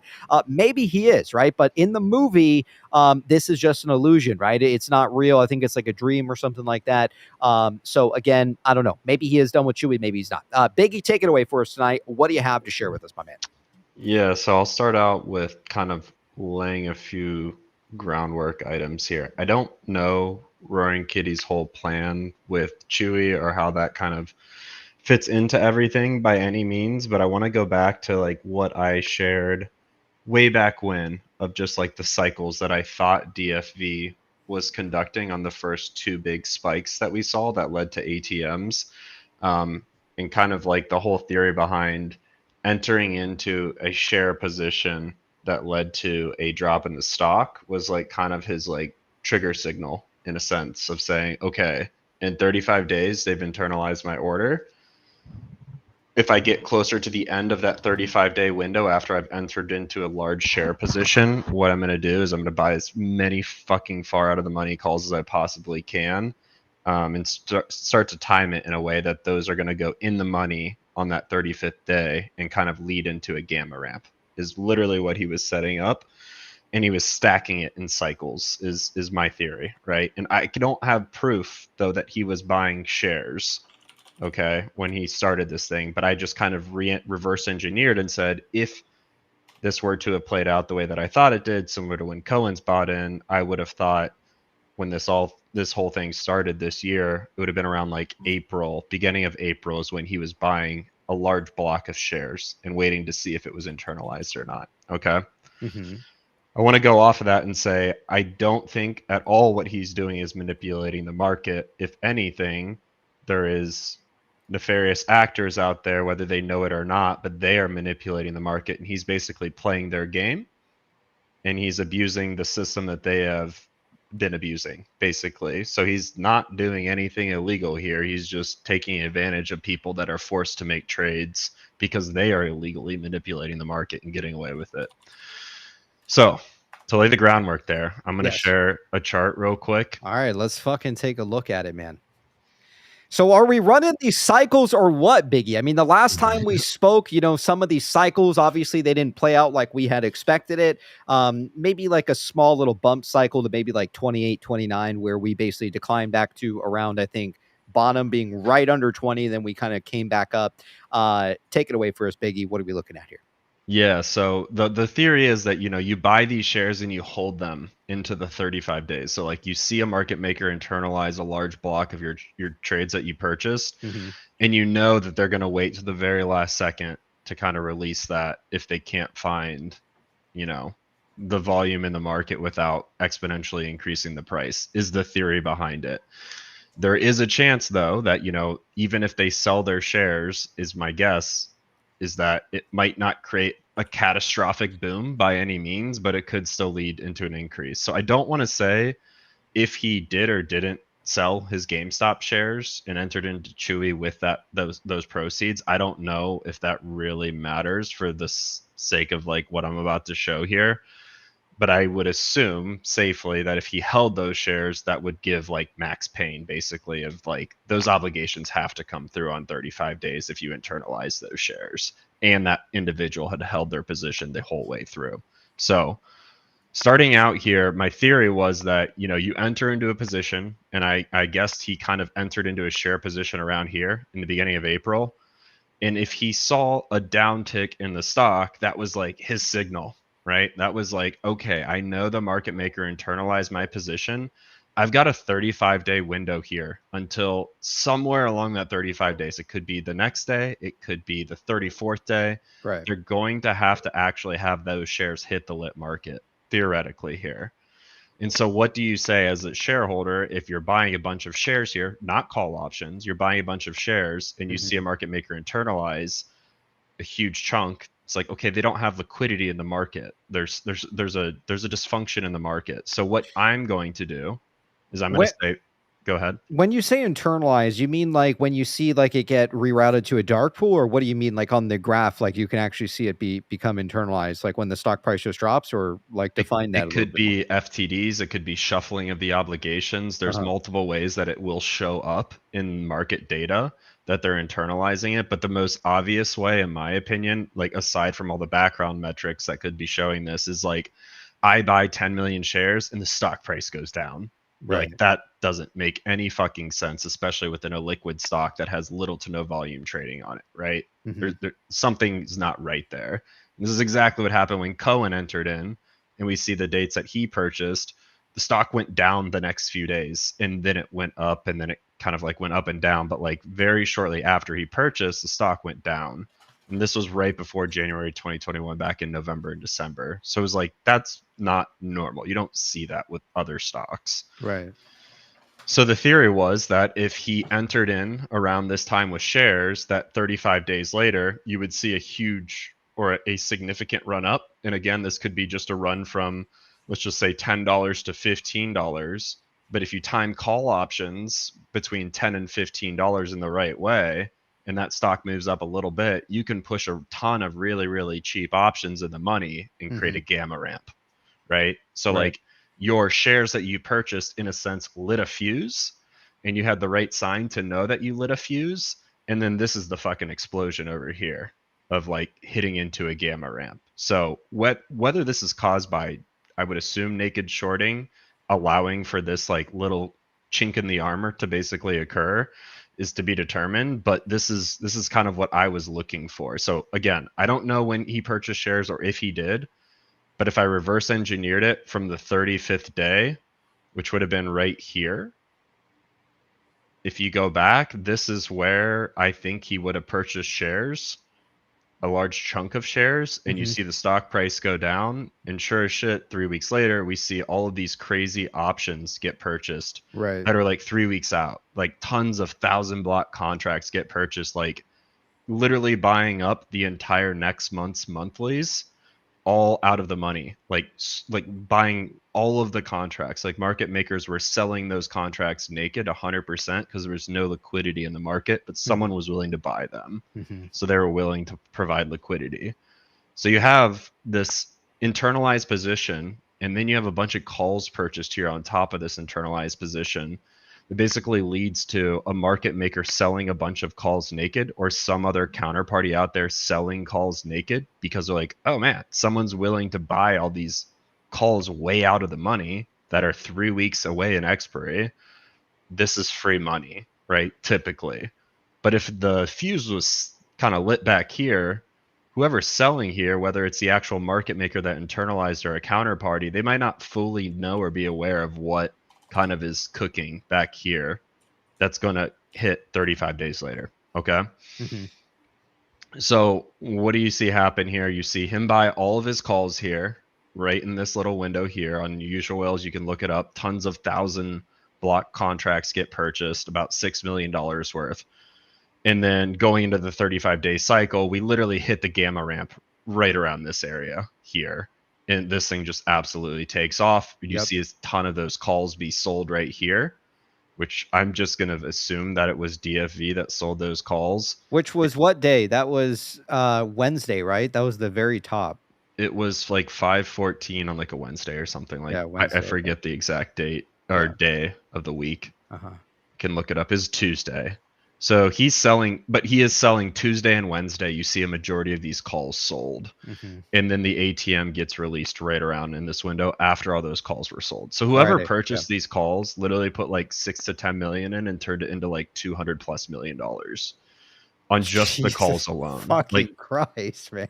And those were all auto trades, so you know it wasn't coming from a floor. It wasn't coming from an institution. Like there's a consistent pattern here that this was more than likely a retail trader or someone who doesn't have access to institutional software. And so the theory is that, these things stack. You basically, you sell some of your calls right here and you buy shares to create another cycle that hits out here. You sell some of your calls, you sell pretty much all your calls here. When the ATM kicks in, you take all that money and you buy deep in the money calls. And then that basically makes this stacking effect. So right? why haven't we seen this continue? Because we see it happen in May, we see it happen in June. Why do we just consolidate for the next 2 months after that? So what we know happens over here is that he sells all of his calls, those deep in the money $20 calls, and buys shares or exercises them, whatever. I'm going to assume he sold them based off of his cost basis and how E-Trade works. Assumes that he sold them all, put all of his money into buying a total share count of 9,001,000 shares, right? And 35 days later would have been this date right here. But what we didn't see along that timeline is him buying calls. We saw maybe the illusion of some calls being purchased, but nothing to the magnitude of what he was purchasing back here and here. There was enough to be interested for sure, and we see a little bit of a run, but maybe this is what it looks like when there is no gamma ramp created, right? Like this was the run and it just didn't hit the ramp that was set up here and set up here. I don't know for sure, right? But I know that obviously his purchase or exercising of shares still led to this very algorithmic run up from low 20s to up to $30, right? Like you can see it clear as day. That's not normal trading right there. And so if I look at that, I say this is like one full complete cycle right here, with the idea here at the end that there was no gamma ramp kind of created by DFV or some other person that was similar to a gamma ramp created back here or deep in the monies that allowed for a gamma ramp right here. How many days is it from start to finish? I can check. I'm not sure. Is it 110 days?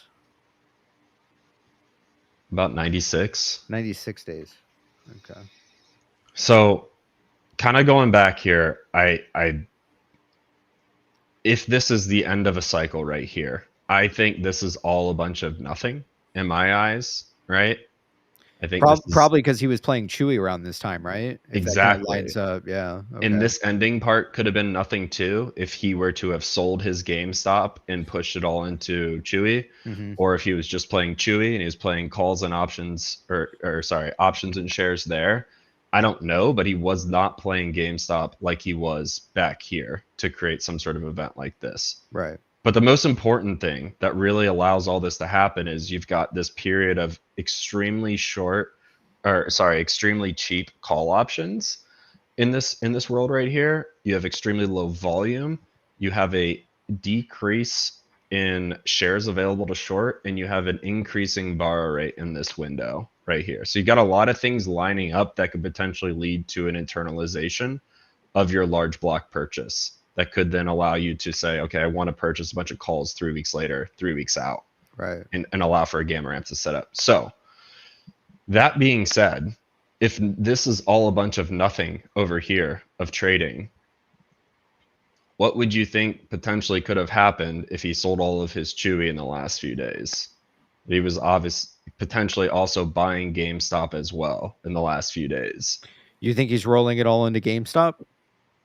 I think he's been buying GameStop shares for the last few days here. We haven't seen call options that kind of indicate potentially like him doing a similar call option position. But I think what he might be starting is something very similar to what he started here, is purchasing a bunch of shares potentially. He starts selling his Chewy here, which happens to be, and I can pull this up, coincidentally, I think if you look at the last few,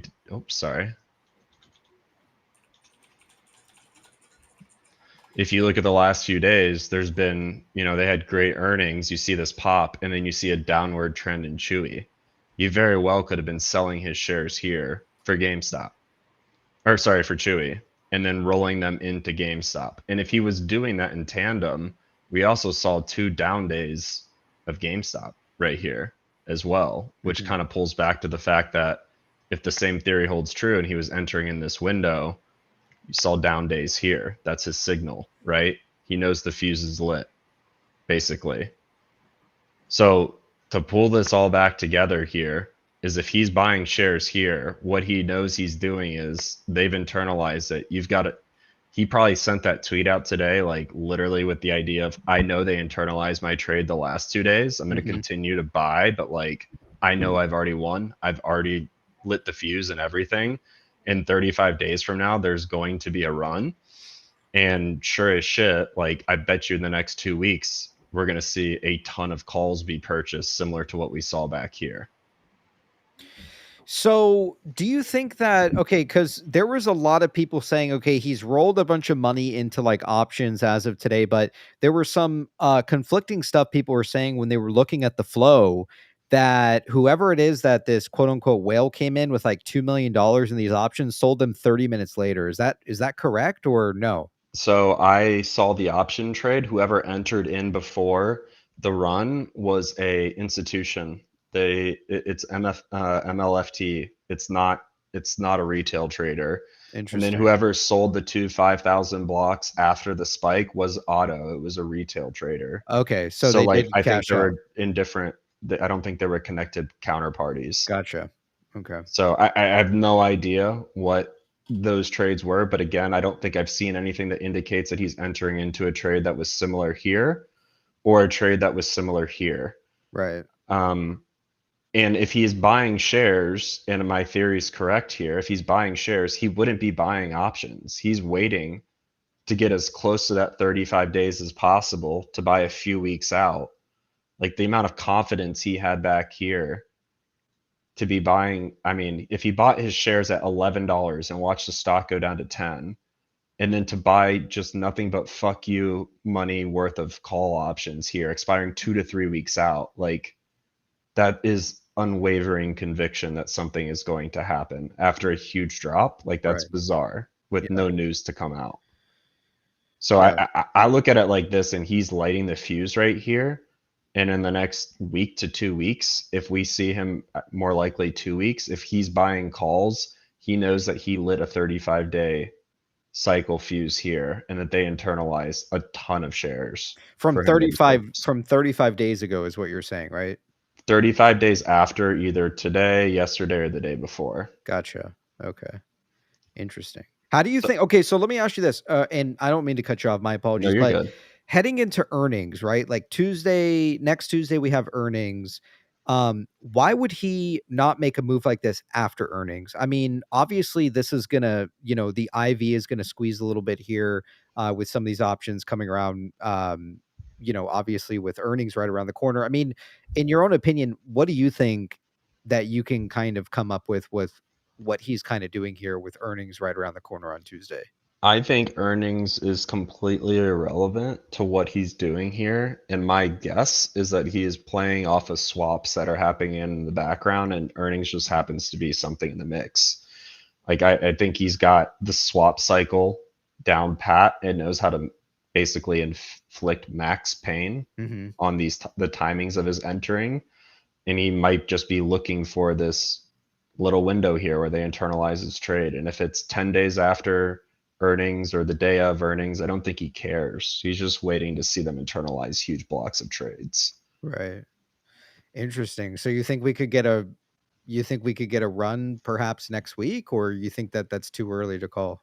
Well, if you play it like he did last time here, he bought a bunch of shares and you see, maybe a little bump, but then like a downward trend in the next week or so. So if he buys shares now, I would not be buying calls. I mean, I would be literally copying what this guy does. He served this up on a silver platter to everyone of like, when you buy shares, go ahead and buy shares when I do, but just wait till I buy calls because I make my call purchases so obvious.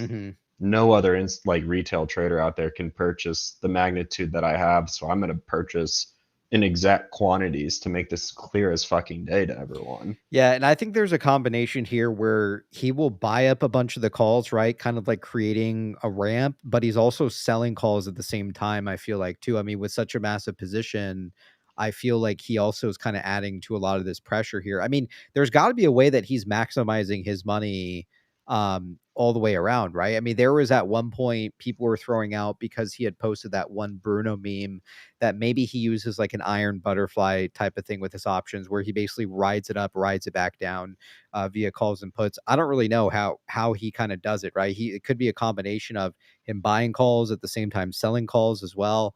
But it is very interesting how he's like amassing all his money and then replaying these cycles, right? And I don't know if he's trying to make them more and more violent each time, but I don't know. Yeah, It's hard to say. if you look at the way that he set up this one right here, he bought calls 3 weeks out right here.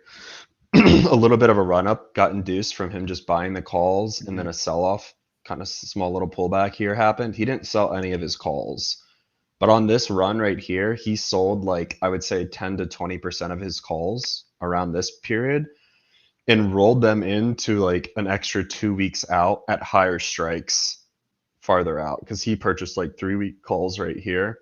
So he actually, like, in a sense, sold and then it's similar to a roll, but repurchased more calls around this window and then sold everything in these 2 days right here. Literally all of them. And then obviously went to the deep in the money. So my guess is he bought shares here as well, and then kind of created another cycle. So then, okay, if he originally, because what you're saying is that he originally acquires the shares, then he plays options. So that's what theoretically we should see happen, right? Transpire in the next either week or two. We should see some kind of move where he is acquiring these options or these shares, like we saw today, right? A bunch of these like blocks coming in for stock itself, and then naturally we should see him start to play the options, right? Or no? Exactly. If you look at what where happened he'll create today, a ramp. Yeah. if you look what happened today, you see the exact same thing you're saying is someone's buying a bunch of 5,000 blocks of shares. But you don't see, I mean, you see obviously option flow come through on GameStop today, but by no means do you see anything to what you saw back in April or in May of last year. Right. Like, it's not clear that he's buying calls, but it does seem to be that he is buying shares right now, which would kind of coincide to kind of, you know, what I'm trying to say here is that I would think someone's buying a bunch of shares, seeing it internalize, continue to buy shares, and then wait 2 weeks later to buy a bunch of calls.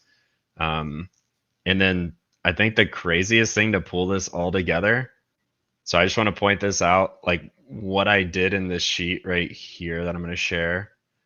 This was, I'm sure you guys remember this sheet that I shared. The whole theory was like reverse engineering when he potentially could have bought shares back in the day to kick this off. And if you look at what today is, it's a Friday, right? Kind of like in the first to second week of the month. And sure as shit, if you reverse engineer kind of where I thought he would have bought shares, it would have been right on that Friday in April. And then 2 weeks later, you see him buy a ton of calls. So if I were to be a betting man and to guess, I would guess the stock price does absolutely nothing the next week. I mean, obviously there's going to be some FOMO and excitement, but if you see the crazy amount of calls be purchased on the second week here, I am absolutely following whatever trade. Okay, so from what I'm understanding, sorry, let me fix this. From what I'm understanding here is that we could see some potential IV crush, right? Yep. Through earnings. IV bottoms out, and then he won't make a move on those until Friday or potentially as early as Monday, in your opinion. Is that what I'm understanding correctly? You said the second week. So if you look at like going back here, it was like on a Friday at the end of the week where I thought he was purchasing shares. And so let's just say hypothetically he purchased a bunch of shares today and like yesterday or the past day or two, but like a majority of his position today, it starts a 35-day cycle, right? So you're going to see a peak on 5/16 when he purchased on 4/12. Okay. So if he purchased today on 9/6, 35 days from now, you're going to see some sort of run, whether it's from $24 today to like $30 or whatever it is. There's going to be somewhat of a run because his trade got internalized. So 2 weeks from now, which works out perfect because earnings are next week, if there is an IV crush during this time, holy shit, does that work out perfect for this guy? Because he's probably planning on buying as many calls as he can the following week. Right. And then at that point, he's entering in to create a gamma ramp that's basically already locked in from his share purchase today, yesterday, and the day before.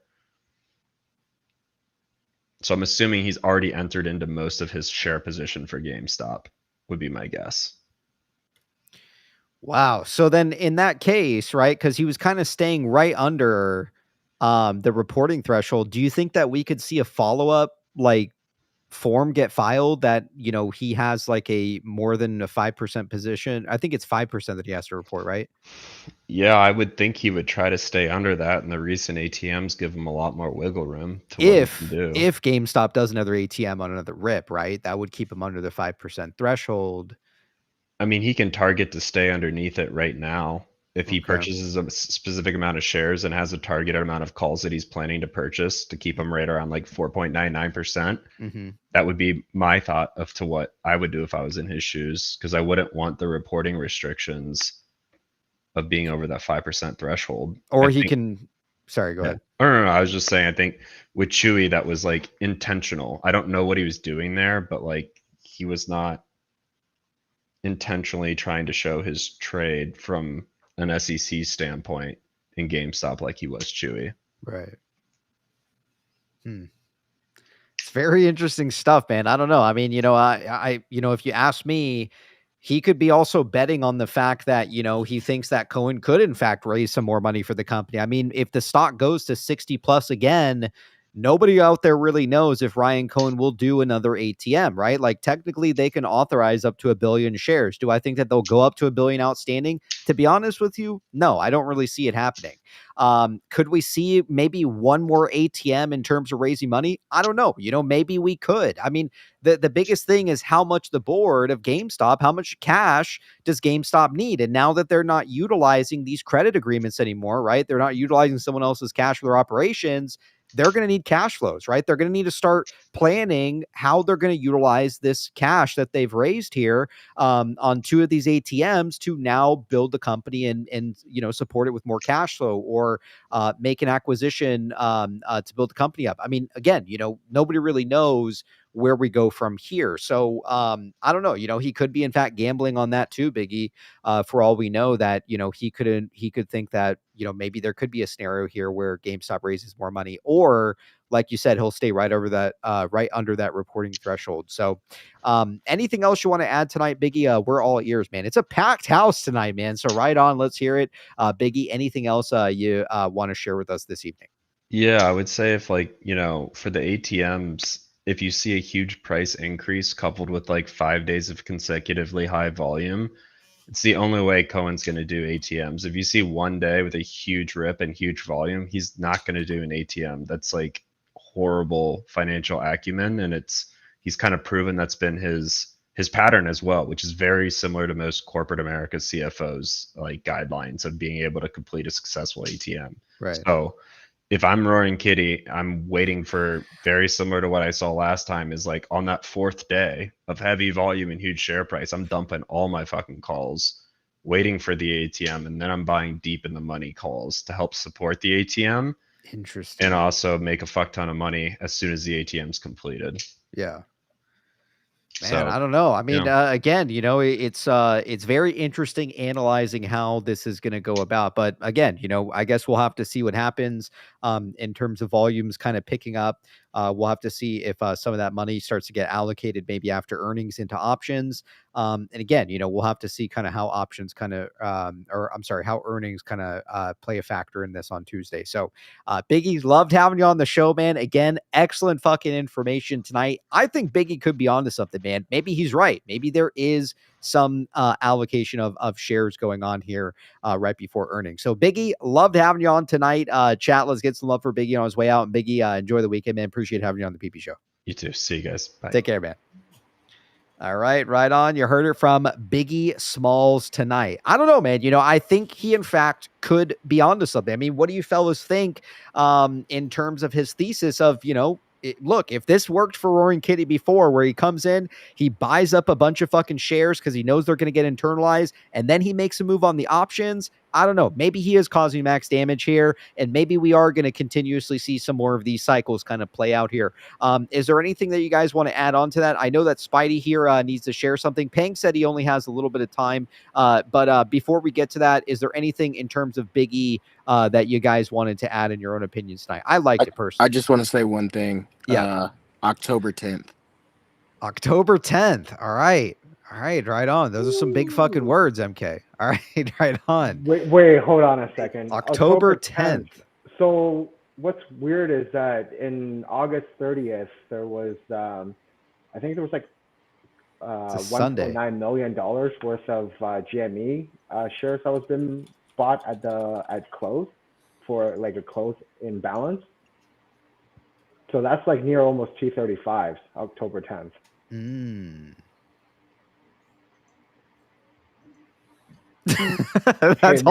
That's all he said, Peng. That's it, man. All right. Okay. All right. So Peng, you wanted to share something with us. Let's hear it, man. Okay, so I shared the screen. If you want to just share it for 2 seconds, if you want to prove it. Yes. Oh wait, yeah, it is Thursday. Yes, let me share your screen for you, Peng. Let's hear it tonight. Okay, what we're watching here is Roaring Kitty's post regarding the goodbye toy thing from Toy Story. Okay, I'm like half asleep, and this is what I'm gonna do. Okay, I'm gonna go to here, and then I'm gonna show you. This is what Alpha Omega posted, which is from Toy Story, which is from the Toy Story timeline.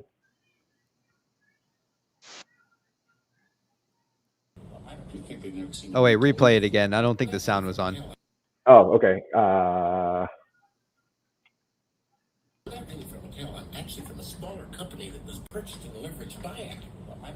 I saw this today. The leverage buyout thing. Yes. That's correct, right? Okay. Uh-huh. So, okay, we're gonna zoom down for a second. Toy Story 10. Toy Story 10, right? Yes. Okay, and then okay, so then we gotta go back to this picture of the green dinosaur, because that's what the dinosaur said, which was tagged for $15 cash, right?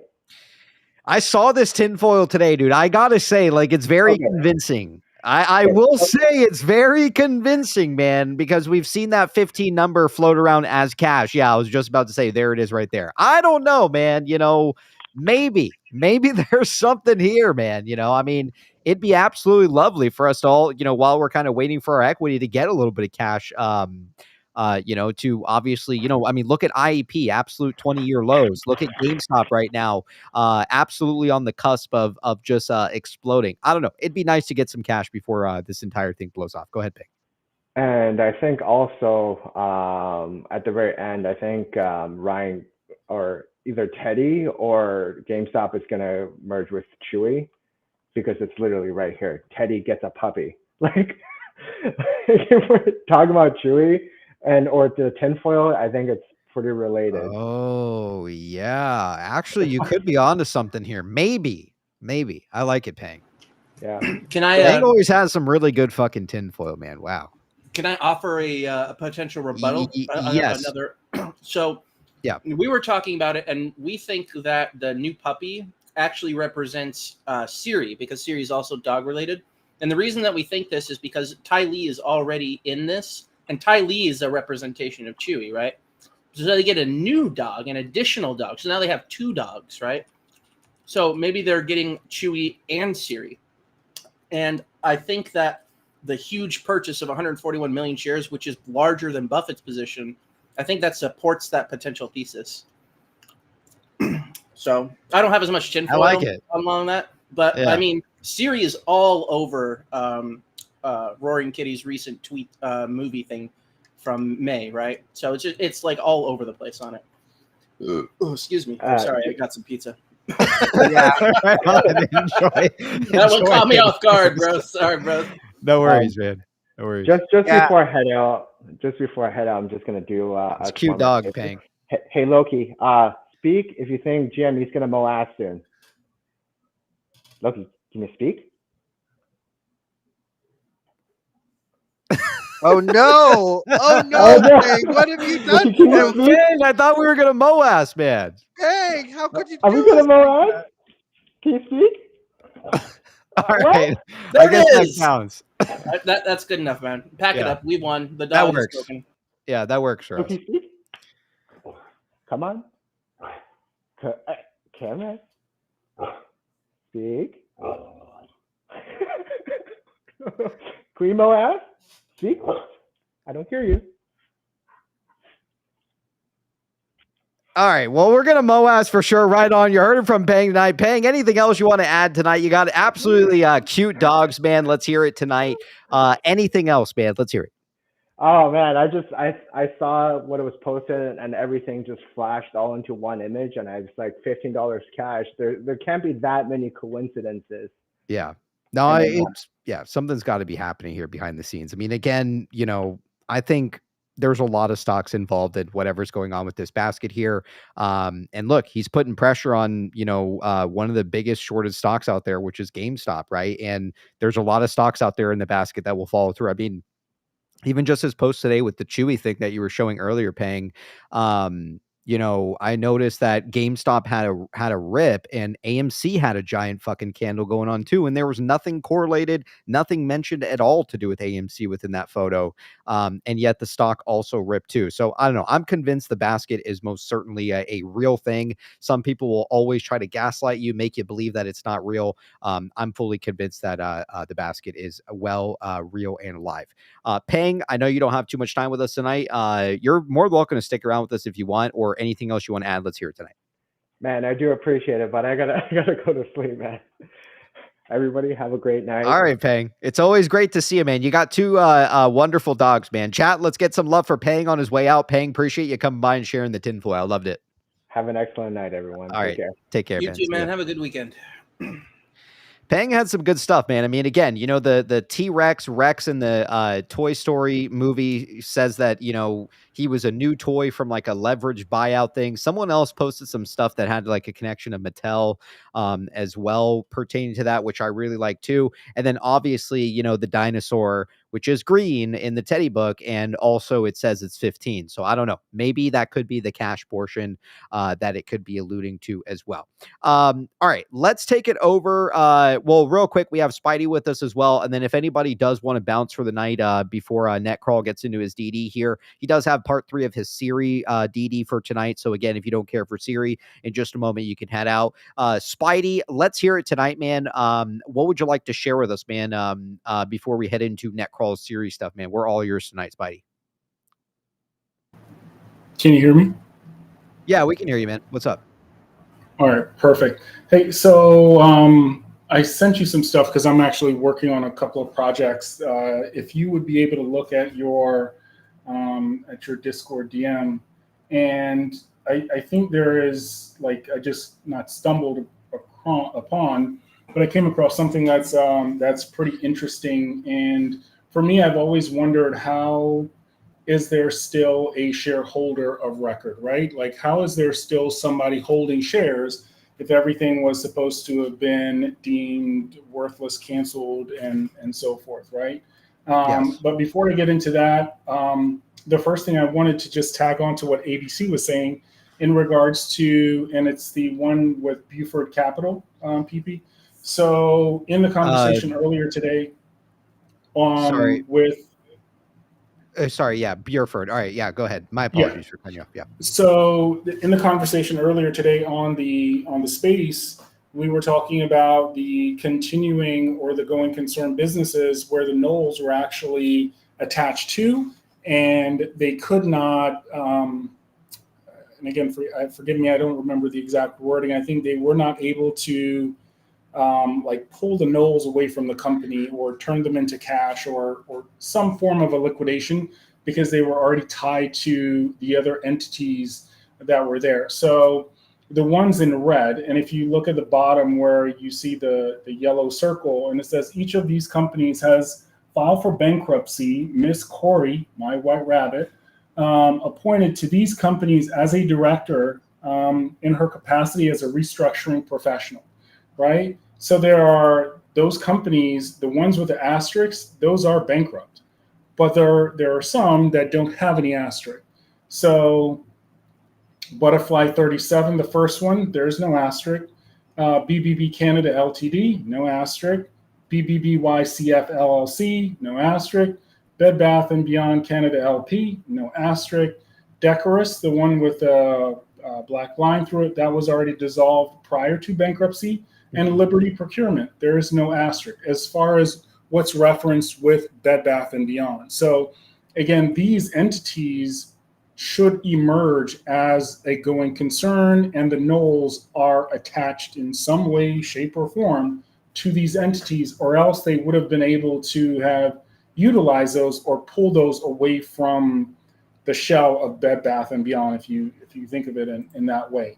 So again, as to what ABC was saying, like, the businesses were already carved out and the nulls are already attached, and we already know, again, definitively know it's like 1 point something billion or 2 billion. But again, once you start adding up the different leases that were sold and carve out and all of these different things, you come up with a lot more than just 1.2 or 3 billion, which was in the SEC filing and the court documents. So I think that's important to just go back and touch on. So I wanted to share that. And then the other thing I also wanted to talk about was, I don't know if anyone has looked at Bed Bath & Beyond's incorporation, right? So before doing an offering or creating new shares, you have to change your certificate of amendment, right? And if you click on the next link down. I'm on it. You should see it, right? Yep, perfect. Yep. So, and this was, again, this was filed from the SEC February 10, 2023. And you can see that Bed Bath & Beyond, and I underlined it, they changed the certificate of incorporation to add 107,901 preferred Series A convertible stock, right? So we now know that, okay, they have 100 and, what is it? Sorry, Spidey. I'm just saying wow in the background. I'm sorry I said it so loud to interrupt your train of thought. Continue. Oh, no, you're good. And Bed Bath & Beyond was originally a textile company, but I think we all knew that. So what I find interesting is, if you go down to the next slide, PP. Yes, change it. Hold on. The offering with B Riley was for 84,216 shares. And you asked me how I come up with that number. And one, I added up what's here, which is highlighted in yellow, March 27th of 2023, holders of 14,212 Series A preferred warrants, converted them into the preferred stock. Again, that was the first tranche, right? That was the money that they used to pay off JPM. So if you go down, I'm sorry? Sorry, Spidey. I'm just getting excited hearing you talk. It was the debt note that JPM had to have paid theirs. Yep. And then the next one, this is, again, Jake and I, we have differing opinions, but B. Riley, in this offering, sold to HBC. They had the 70,004 warrants to convert. Again, PP, you read it earlier. 2.8 billion shares is what they were due. They took 10 million shares. Again, black and white. It's right here. 10 million shares with the understanding that, hey, if you guys do a reverse split, I get an additional 5 million shares. And if there's any additional offerings that's done within a 2-year period, I get to participate in that offering. HBC does. Again, they took 70,004 and turned it into 10 million. 10 million common stock, right? They paid however much they paid, which was like 300 and something million. I think it was, again, forgive me with the numbers, but 300 and some million when they could have just bought 10 million shares from the market for 5 million. It makes no sense, right? So 84,216. If you click to the next picture that I sent you. Yep, I got it up. Perfect. B. Riley, this is their offering. They were offering in the prospectus, they were offering the 23,685 of the preferred stock, right? And then you see the number of warrants, the preferred warrants, was 84,216. Again, that's your number that you come up with, is the 84,216. They didn't have more shares of the preferred stock. The preferred stock converted into the warrants. So it all converted. So they actually ended up having the residual preferred stock, the 23,685, were still preferred to be sold, but somebody had already converted over the residual balance minus that, the 70,004, into warrants HBC had, and that's how you end up with, again, that total. And I know it's been a long day, and I know I probably sound convoluted. People will rewatch it, and hopefully it'll make sense. Yes. The other piece is B. Riley was also sitting on 200. It's on the next slide. Yep, I'm on it. So B. Riley was sitting on, for the liquidating company that was an affiliate of B. Riley, they were sitting on 258 Series A preferred stock, as well as just regular common stock, 652,419 common stocks, warrants held by certain affiliates, right? So if you're adding that into, again, the total from what I had mentioned before, you come up with, hold on one second, because I had it on my calculator. You come up with 84,474 preferred shares, the Series A, that would convert into the preferred warrants. Then you could exercise, and I think it was like 2,600 and something common stock for one preferred warrant. However, we know that the company, in their amendment of their certificate of incorporation, they created 107,901. Where the fuck are the other 23,427 preferred stock? It's a great fucking point. Yeah. And the other thing is that the last slide that I sent you. Yes. That is right here. Oops. Yep. And if you want to read that, the thing where it says in ranking, I think that, and Jake brought up a point today where he had mentioned that someone was paid out, like the shareholder received, again, forgive me because it's been a long day, but some sort of a compensation distribution, like something happened with that shareholder. And in this blurb that you're going to read, basically, and I'll let you read it. Yeah, so it says here, the Series A convertible preferred stock with respect to the payment of the dividends, distribution, and payments upon liquidation, dissolution, and winding up of the company ranks senior to all capital stock of the company unless the required holders consent to the creation of other capital stock of the company that is senior or equal in rank to the Series A convertible preferred stock. Required holders means X, the holder that purchased at least 20,000 shares of Series A convertible preferred stock in this offering until such holder holds no Series A convertible preferred stocks and no preferred stock warrants, and thereafter the holders of a majority of the Series A convertible stocks then outstanding. Go ahead, Spidey. Nope. One line down more. Dividends also says the holders of Series A convertible preferred stock will be entitled to dividends on an as if converted basis equal to and in the same form of dividends actually paid on shares of common stock when and if actually paid. Yeah. So again, this 20,000 and some preferred stock that is still unaccounted for, right? And again, somebody can go back through and double check. Again, all of this is in the SEC filings from Edgar. You guys can go ahead and pull it.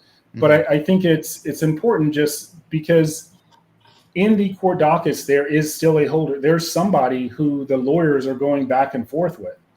Well, they're not going back and forth with me or you or ABC, at least none that I know of, right? So who are they going back and forth with?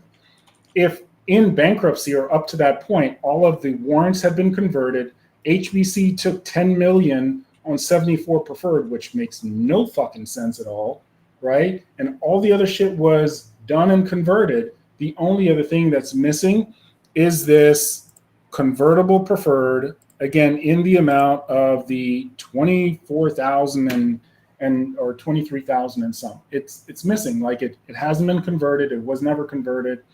And maybe it got converted like right at the end when they null void everything. But again, up until that point, those were still outstanding. And those were, again, ranking, you see it. It's ranked above everything else. Right. And the other piece I also wanted to make mention, and ABC talked about the IP for Bye Bye Baby. And the IP for Bye Bye Baby, when Gustavo Arnal signed the DIP in August of 23, and Bed Bath & Beyond tapped the DIP and locked that into place, meaning you can't go back now. You already took some of my money, so I got whatever you put up as collateral. In there, it actually specifically says that 6th Street owns all of the intellectual property, and in the deal with Dream on Me, it is leased. And for every quarter that evaporates, so like, let's say as an example, I own 100% of Bye Bye Baby, and I lease it to you, PP. And I say, hey, you're going to lease it for 4 years. Every quarter, you own less of that. It now comes back to me. So in 1 year, I'm going to own 75%. You're only going to own a quarter. In half a year, you only own like 15%, right? Because the time on your window is dwindling down. And they have that in the filings for the agreement with 6th Street and Bed Bath & Beyond and the leasing of the IP. Again, it's all in the filings. I just think that. Go ahead, ABC. Let me add to that, Spidey. Thank you, man, for showing up, because you brought so many different elements to the table. And I almost want to go back and touch on all of them, but you're right about the Dream on Me. In addition, there was also, as per that shared IP agreement, which was kind of winding down as Spidey just presented here, there was a deadline date too, that the day after September 29th, on a Saturday, September 30th, they could revoke that deal for any reason. I'm not sure of the specifics, whether it be fraud or whatever. Anyways, they could literally pull back that IP in one shot, and they would have a fee to pay equivalent to about $400,000. Basically, was a percentage of the sale amount. And so they had options too to pull it back as well. And it's still under the estate, because as Spidey showed in his first chart, there's 7 entities, and every entity under the 74 entities that were in this bankruptcy were treated individually. They were jointly administered, but treated as its own entity within the bankruptcy. And so you had to divide the knolls for the 7. And Spidey, maybe on your second presentation, you were showing those 7 entities. I hope it's 7, because that would be really cool if it was actually 7 entities. It's not 7. It's 6? Not 7. It's like 6, I think. I can go back and count them real quick. I can look while you guys are. What I wanted to add. So, and we talked about that like months ago when I came on the show and brought up the Dream on Me LLC, Weston Canal Road LLC, instead of it being an incorporation. But I think what's important to add is, if you look at the timeline for the Friday, the Saturday, we don't know what's going on. Did they pull it back? Didn't they pull it back? Well, what happens on October 2nd? October 2nd, there is a court order by, I want to say it was Marjorie Bowen or maybe Rosenzweig, and that's when the DNO policy was tapped, right? So you had from the 30th or the 29th to October 2nd, we don't know exactly what transpired, but somebody said, hey, Judge, I need a lawyer. Why are you all of a sudden needing a lawyer? Unless there was like somebody said, hey, there's fraud, or some shit it's not jiving. The math isn't mathing here. Like, we're going to pull this back until we figure it out. And I also brought up on the show that there is a stalking horse bid provision right? I think PP, I shared the Wikipedia or the Investopedia, and you read through that. And that's what you were talking about, ABC, is a stalking horse provision. Because you did all this work, we want to tell you, thank you for putting in your bid, yada, yada, yada, go kick rocks, but here's some money, go wipe your tears and move to the side. And again, we went through all of that as well. Right around the same time as they hit the DNO, then there was supposed to be an auction on the 15th or 18th. That got postponed, and then we saw stuff on November like the 14th or 10th where that was redacted. Like, again, all of these things, when you look back and look at the timeline, you can just kind of see a picture of, hey, we need to peel back the onion because this shit isn't jiving. I like it, man. I mean, Spidey's onto something here. ABC, you as well, man. So, Spidey, loved having you here tonight, man. Anything else you want to add on your way out? We're all ears tonight. If not, we hope you have a great fucking weekend, man. No, thanks, man. All cool. Good. All right. You heard it from Spidey tonight. Spidey, appreciate having you on the show. Chat, let's get some love for Spidey on his way out. Take care, man. Cheers, Spidey. See ya. Man, everybody's on fire tonight, man. I got to say, people are really bringing forth some absolute fucking flame tonight, man. Everyone's a goddamn chef tonight, man. All right, real quick, I'm going to catch up with some of these tips, and then we're going to head into Netcrawl's presentation here tonight. So if you want to stick around for that, man, get comfortable for Netcrawl to close out our show tonight. Yes, Madorson, go ahead. It was actually me. Oh, my bad. Anna. Yes. Anna. No, I just wanted to ask before we got into his stuff. Yes. If you saw that RC Corey reposted his the handshake thing on September 8th. I did. Yeah. I saw that. Actually, Michael had some something that he had posted. I don't know, Michael, if you want to share it. If you're still here, you actually had something pertaining to a post with that handshake. Did you not? Yeah, it's something involving the bankruptcy, and I really want to hear about it. Yeah, Michael, why don't you explain that real quick, and then we'll head into Netcrawl's thing. Real quick, I'm just going to catch up on these tips here. Alka missed out there with the 20. Appreciate the love, Alka. Big shout out to our friend Netcrawl. He really takes the time to do his DD and deserves so much credit. And you and show are cool too, but it's about Netcrawl's awesomeness tonight. Also, the Teddy books are worth it. All right, right on. I agree. Netcrawl does have some very good stuff to present tonight, and we are about to get into that presentation here. So I appreciate you guys being again patient. A lot of heavy hitters have shown up tonight to offer their opinion tonight, and I gotta say it's been an excellent show. Salty Lizard with the 2. My chats alone bring more value than MKK ever does. All right, you heard it from Salty. We got Danker out there with the PP membership. Appreciate your support, Danker. Again, enjoy those PP emojis, man.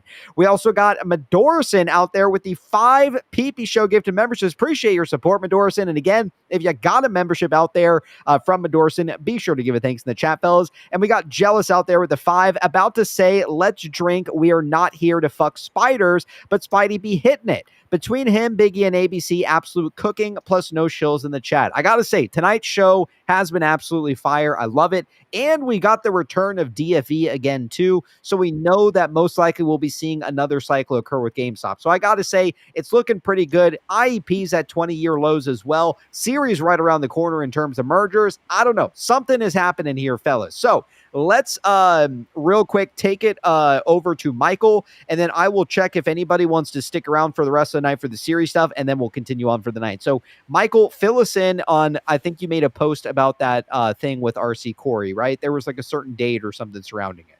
Yeah, so it was the 8th of September. It's interesting that looking back, it's a lot more clear than it is now, right? Even like Pulte had a tweet today, and he says what once was is no longer, and then rocket. And it was like, the first way I read it was like, oh, the rocket that was supposed to happen is not going to happen. And I was like, that's a really weird thing to say. But then it was like, you know, Nobles posted that the context of RC saying that he's going to hold that shareholder, or that CEOs weren't being held accountable for tanking companies and they should have to pay back. And so that now changed. And so it's like you had in a period and then a rocket. It's like, oh, okay, because that's changed, now we're going to rocket. Similarly, the post by RC Corey was September 8th, and it was a handshake, right? Well, what happened there? And that was right before basically 6th Street, packed everything up and took off because they were done. So the main deal, whatever really needed to happen, happened on the 8th. And it was just a matter of like the timeline after that of certain events, certain things being handled. Right. Yeah. Do you have anything? Sorry, can I just ask real quick? Do you have anything? Was there anything specific happening in the bankruptcy at the time besides 6th Street basically being like, we're done here? I don't remember because it was a long time ago. That's why I just kind of wanted to bait Jake into telling me, because he has a mind like a steel trap. So. ABC, you said there was. Do you know what it is? Yeah, sorry to over talk you, Michael.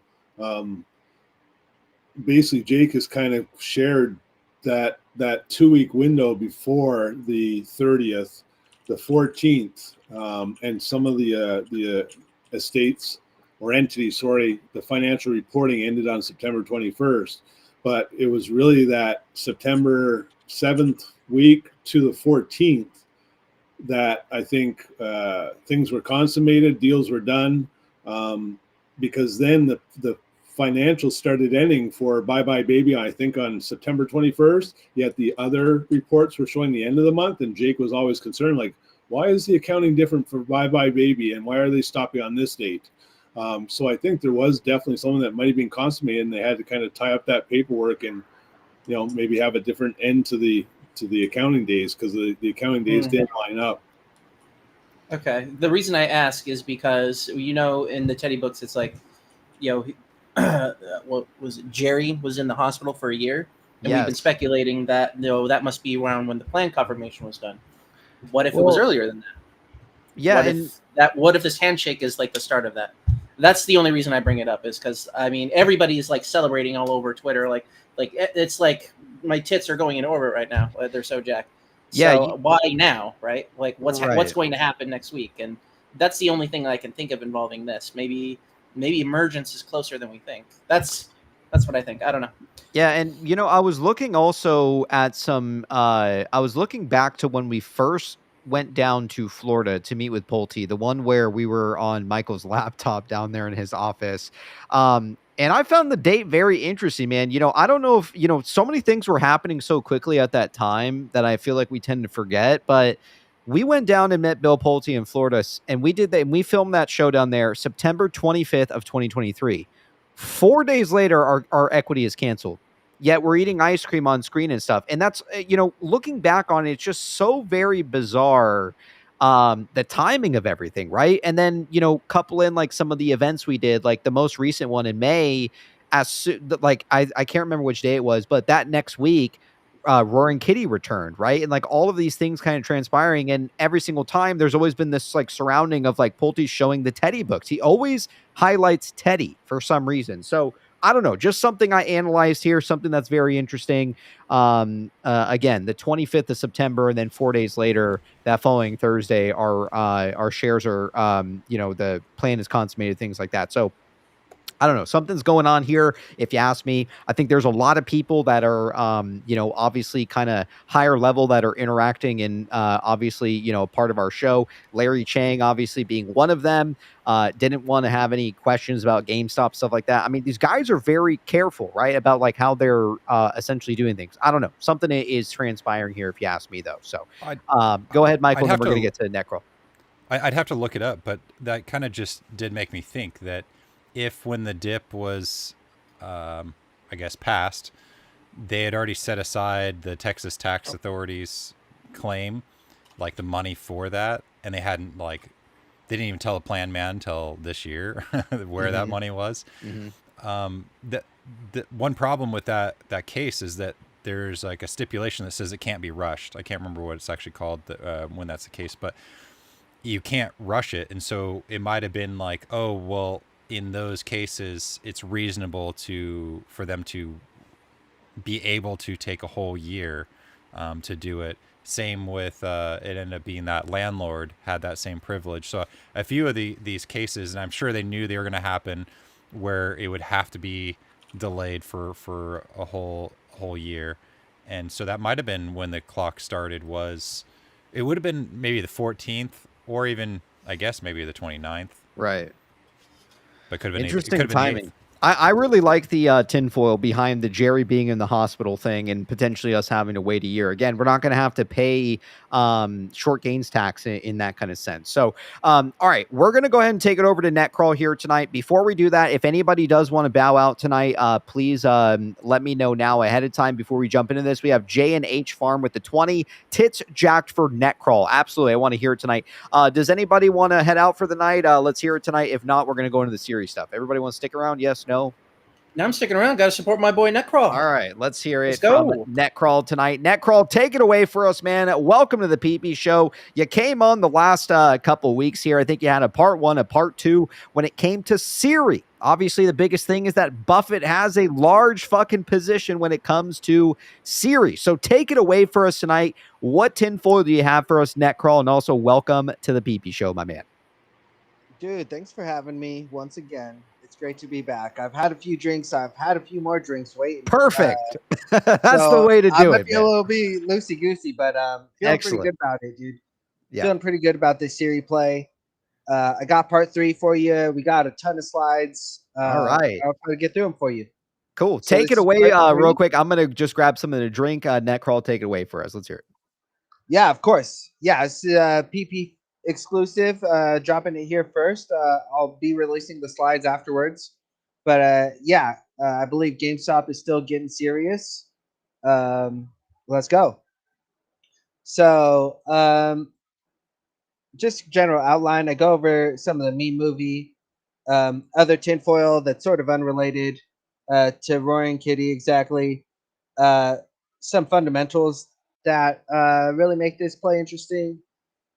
I didn't really put any slides about the split off or merger and acquisition, but it's really important to understand that's happening Merger Monday, September 9th, coming right up. And it should be interesting to see what happens around there. And bottom line is shorts are fucked. We all know the shorts are fucked. It's a matter of when and not how. And that happens right in the morning? Like, will it just not trade pre-market and then all of a sudden it will... So it doesn't trade overnight. There's going to be, yeah, it doesn't trade overnight. No. So Monday it will trade regular. It's old series still. At the end of the trading day, after hours are done even, it will be converted to the new series. First, it will do the split off, and then it will do a reverse merger, and it's stepwise like that. I put a couple slides up here. Why so serious? You know, there was a pretty big Joker reference after the main meme movie. He's standing in front of the bank. The main line of the Joker is why so serious.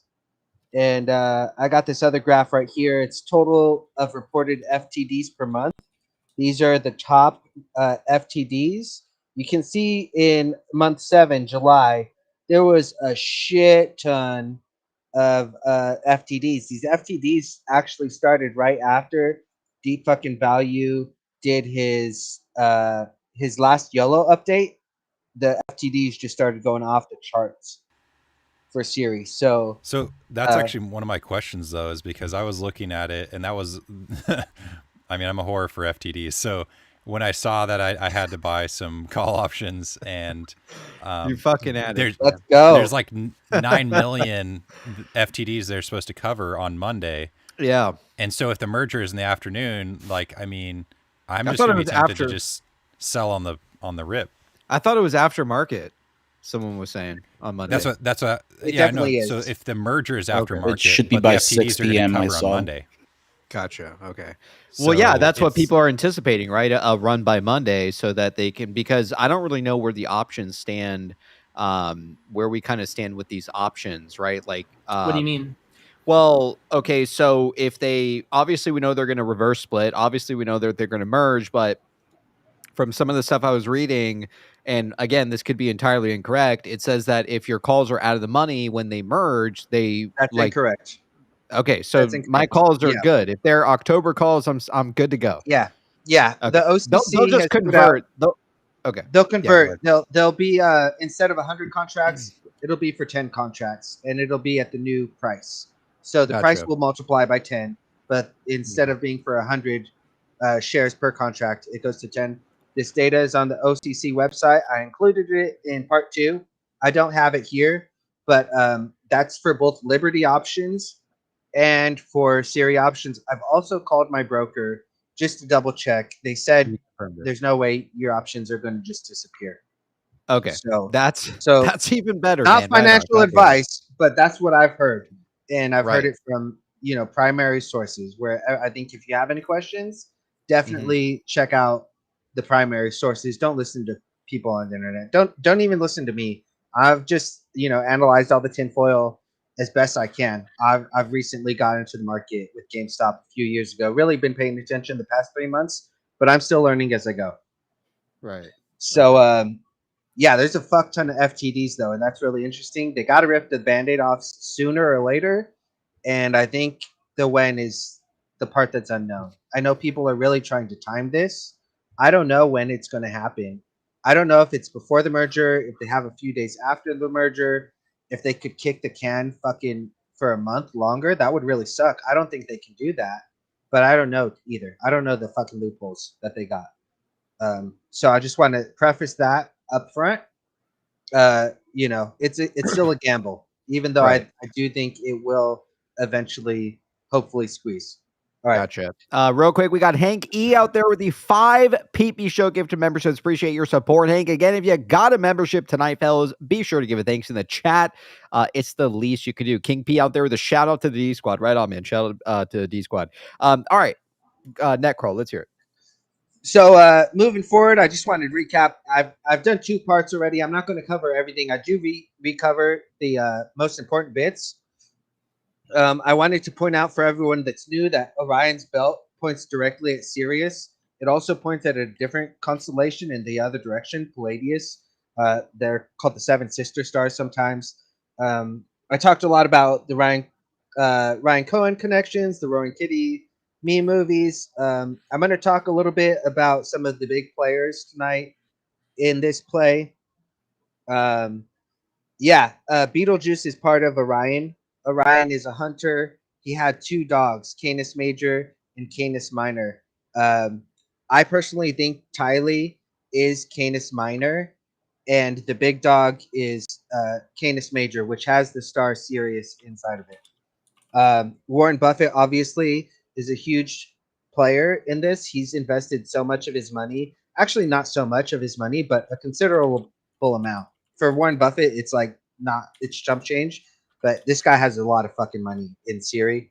I think a lot of people have bought into the play before they knew all the tinfoil around it, just because they saw Warren was going so big in this play. The dude sold off Apple and Bank of America in huge chunks. He's never really done that before, and he picked up Siri. So that speaks volumes to me. Right. Like that's one of the things that have stuck with me, which is very bizarre throughout this whole thing, And I get it. Like, people are entitled to their opinion, to believe, Siri is just like another distraction, things like that. I don't know.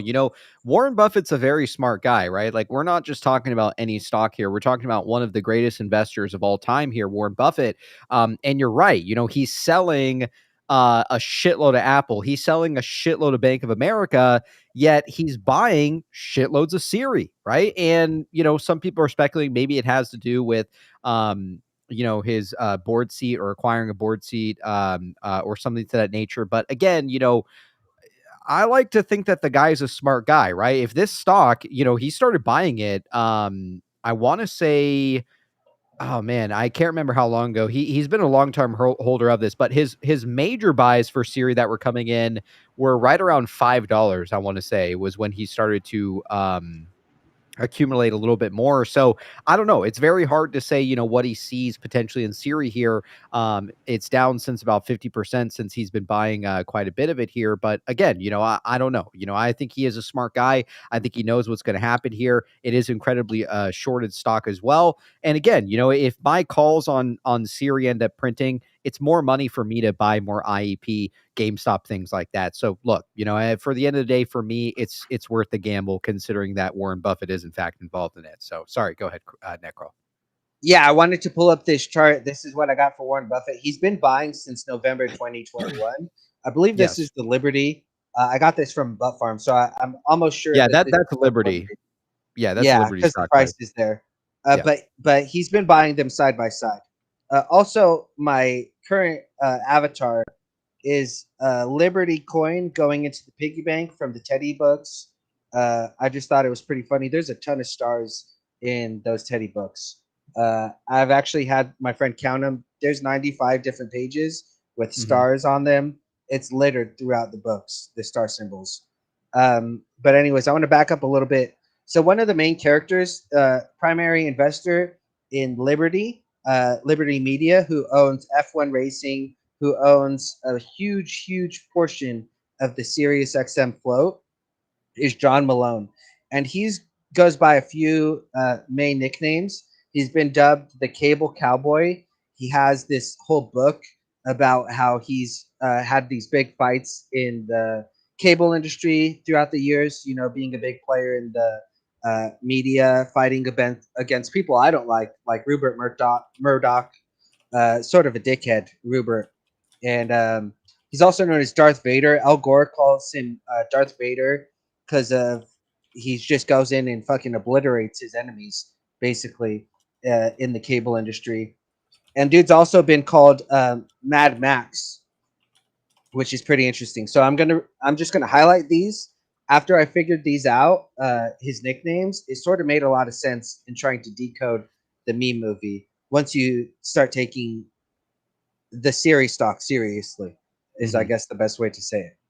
So he's the main player alongside Warren Buffett. He has a lot of cool friends. I think a lot of the cowboy references are to him. A lot of the horses references are to him.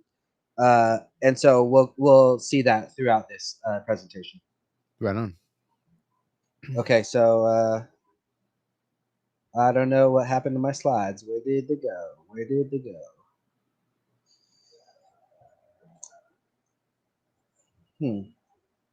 I think I might have zoomed in way too much. Let's find out. Yeah, I zoomed in way too fucking much. Okay. Oh. Here we go. All right. So I tried to make some connections to Ryan Cohen previously, and through his tweets, it was a little bit weak. He has the "Give me liberty, or give me death."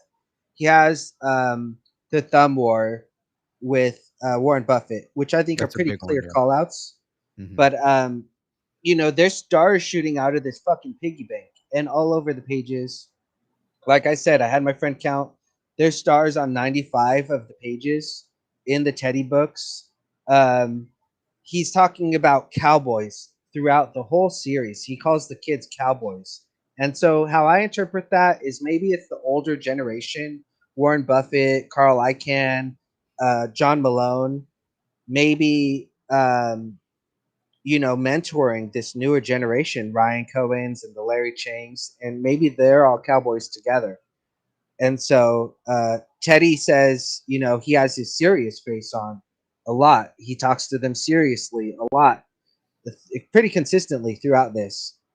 And I just thought that it was weird that he said cowboys, serious, and that they're going to get a trip to the moon all on the same page at the very fucking beginning of the whole stories. So, you know, that's out there. I had my friend do a tally. I think I zoomed in way too fucking much again, trying to use my shit. Let's see. Sorry, I told you I've been drinking, guys. No, you're good, man. Take your time. Okay. Okay, so yeah, we did a count even. So Teddy Bear and Tylee show up almost the same throughout the Teddy books. This is by how often they appear on the pages.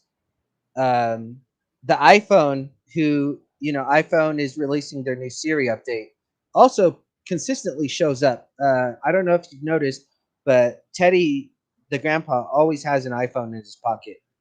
And there's a lot of pair symbols, which are, I think, an indirect reference to iPhones. But by word count, this dude mentions cowboys in every book. Every fucking book. A lot. Like, I'd say average 7 times. And serious or seriously is mentioned in every book except for 7 and 10. More so in the beginning in the first book. But they say serious a lot too. which I thought was interesting. It's not as direct as the cowboy thing, but I think, you know, a little bit of plausible deniability goes a long way.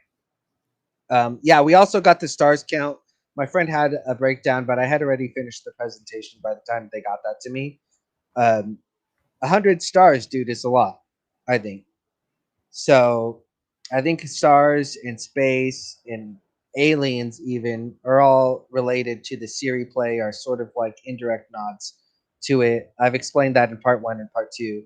Right. So I didn't want to go too deep into that. So yeah, breaking it down by numbers was a little. I like that you break down how many times it's mentioned in the book. I feel like maybe there could be something there, but yeah, I like it. Keep going there, Carl. All right, so this is just a overview slide when things are getting serious, and then we interpreted the red as the GameStop colors. GameStop is getting serious. This is the Roaring Kitty meme on the right. This is the original meme and its original meaning on the left. Okay, so that's just real quick. I'm going to glance through that. I'm going to jump right to the new meme and how that. I like it. I already like this. Hell it. yeah! All right, I like it. All right, let's hear it. What are we looking at here? So there's a lot. So I'm telling you, Cowboys, Woody and Andy are both wearing cowboy hats. John Malone reference, maybe. Okay, I don't know. Roaring Kitty chose a frame where there's 2 circles overlapping. In almost every other frame, there's just this one, which is actually a star on his holster. This is unedited. I found another screenshot, but there's 2 stars on this one. Okay, and if you look at the eyes, the red eyes are looking left. The previous post has it looking right. So the Kansas City Shuffle is like that too, right? Look left and then you go right. Both are looking right at this Buzz Lightyear poster, which tells you to join the Space Rangers. If you look at the scene in general, there's stars all over this fucking background. Oh yeah, there is. Yeah. So that and image where it's showing 2 of those things on the holster, like there's no way you can mimic that by basically freezing the frame while he's falling, right? To recreate Incorrect. that. Okay. Incorrect. So it is unedited from the movie. I looked it up, and I saw without the dog face on it, the 2 circles there. So I believe it is so a it frame is part of the from movie. the movie. Gotcha. He chose that frame. He chose that. I don't know if of course. you copy is here because I know he has experience in animation, but to me, what it seemed like, you know, because it's like a meme template, right? So whoever uploaded it originally, perhaps like they took a screenshot as the frame was in the middle of changing. So like even though it's not edited, like when he got it in motion, it just looks like the weird, like I guess infinity symbol or something. Okay. Yeah. But, so the you know, the maybe reason he it means looks, both things. Yeah, the reason it looks this way is because the actual movie is compressed from its original format, so it can actually like fit. Because this is back in the day, right? This is how they would do these videos like this. So this in between frame is the result of that compression, where that's actually like the next frame, but because it's compressed, it'll show up like with this like blurriness there. So that's why it shows up like that. Sorry, I'm a huge animation nerd, so that was my moment to shine. I like it. So also, I think something that's been talked about is that the dog days of summer are over. A lot of people were wondering when the dog days of summer would be over. There's a lot of different dates, but one of them is September 5th, and there's another one that's September 7th from like the classic English interpretation. I think like a really old school way of looking at it. Okay. But it's September 6th. So I do think this might be the dog days are over. Roaring Kitty's finally back. Another thing, if you watch this clip, it's from when Andy is having, or not Andy, but Woody rather, has a nightmare. And right after Andy drops him, he drops into a pile of aces of spades. And I just thought it was interesting. Someone pointed out earlier that Sirius XM celebrates 40-year anniversary of the Ace of Spades. This is from a few years ago. But I think it was after, in my understanding, Siri's been shorted for 20 years. I think that this play's been in the making for at least since John Malone's invested. and saved Siri from bankruptcy in 2009. And so for them to say this a while back and it to get the call out, I just thought was interesting. I don't know that it's anything, but I thought it was interesting. And then this last picture, I have another Woody that's a cowboy from the Roaring Kitty memes included. So Woody Harrelson, of course, wants to take you to an ATM. I've always thought that Siri might shoot up and they might do an ATM. So yeah, that's for this slide. But I'm going to hand it over to Medorison. They put these slides together for me that I Fuck want yeah. to join All the right. Space Rangers. Right and on. take it away, Medorison. Thank you so much for doing this. Dude, And also, thanks, man. Oh, go ahead. I was just gonna say, because you're talking about Space Rangers, wasn't there some fucking tinfoil? I think Eileen shared it a long time ago about like Space Rangers and some tweet that Ryan Cohen had deleted at one point, and it was about like some hunter or something who like goes to, I don't know, leaves his tribe or something to go like cross like the galaxy. I can't remember what the fuck it was about, but that's the first thing that comes to mind when you're talking about Space Rangers and shit like that. We need to talk with Eileen and find out more about that. But yeah, that's the first thing that comes to my recollection with that. Go ahead, Medorson. Now that you bring that up too, that also reminds me of basically the fucking U.S. Space Force. You know, like it just like feels like another way to word that too. But one of the things, you know, taking a look, and I'll run through this quick because I know there's a lot other juicier parts actually to this 10 to cover. But Space Rangers was a TV series, right? And it was produced by RHI Entertainment, who's actually now known as Halcyon Studios. And the thing with Halcyon Studios is that it's actually part of Chicken Soup for the Soul Entertainment, which, you know, I think there was like a lot of early DD, you know, referencing what was going on with Chicken Soup for the Soul.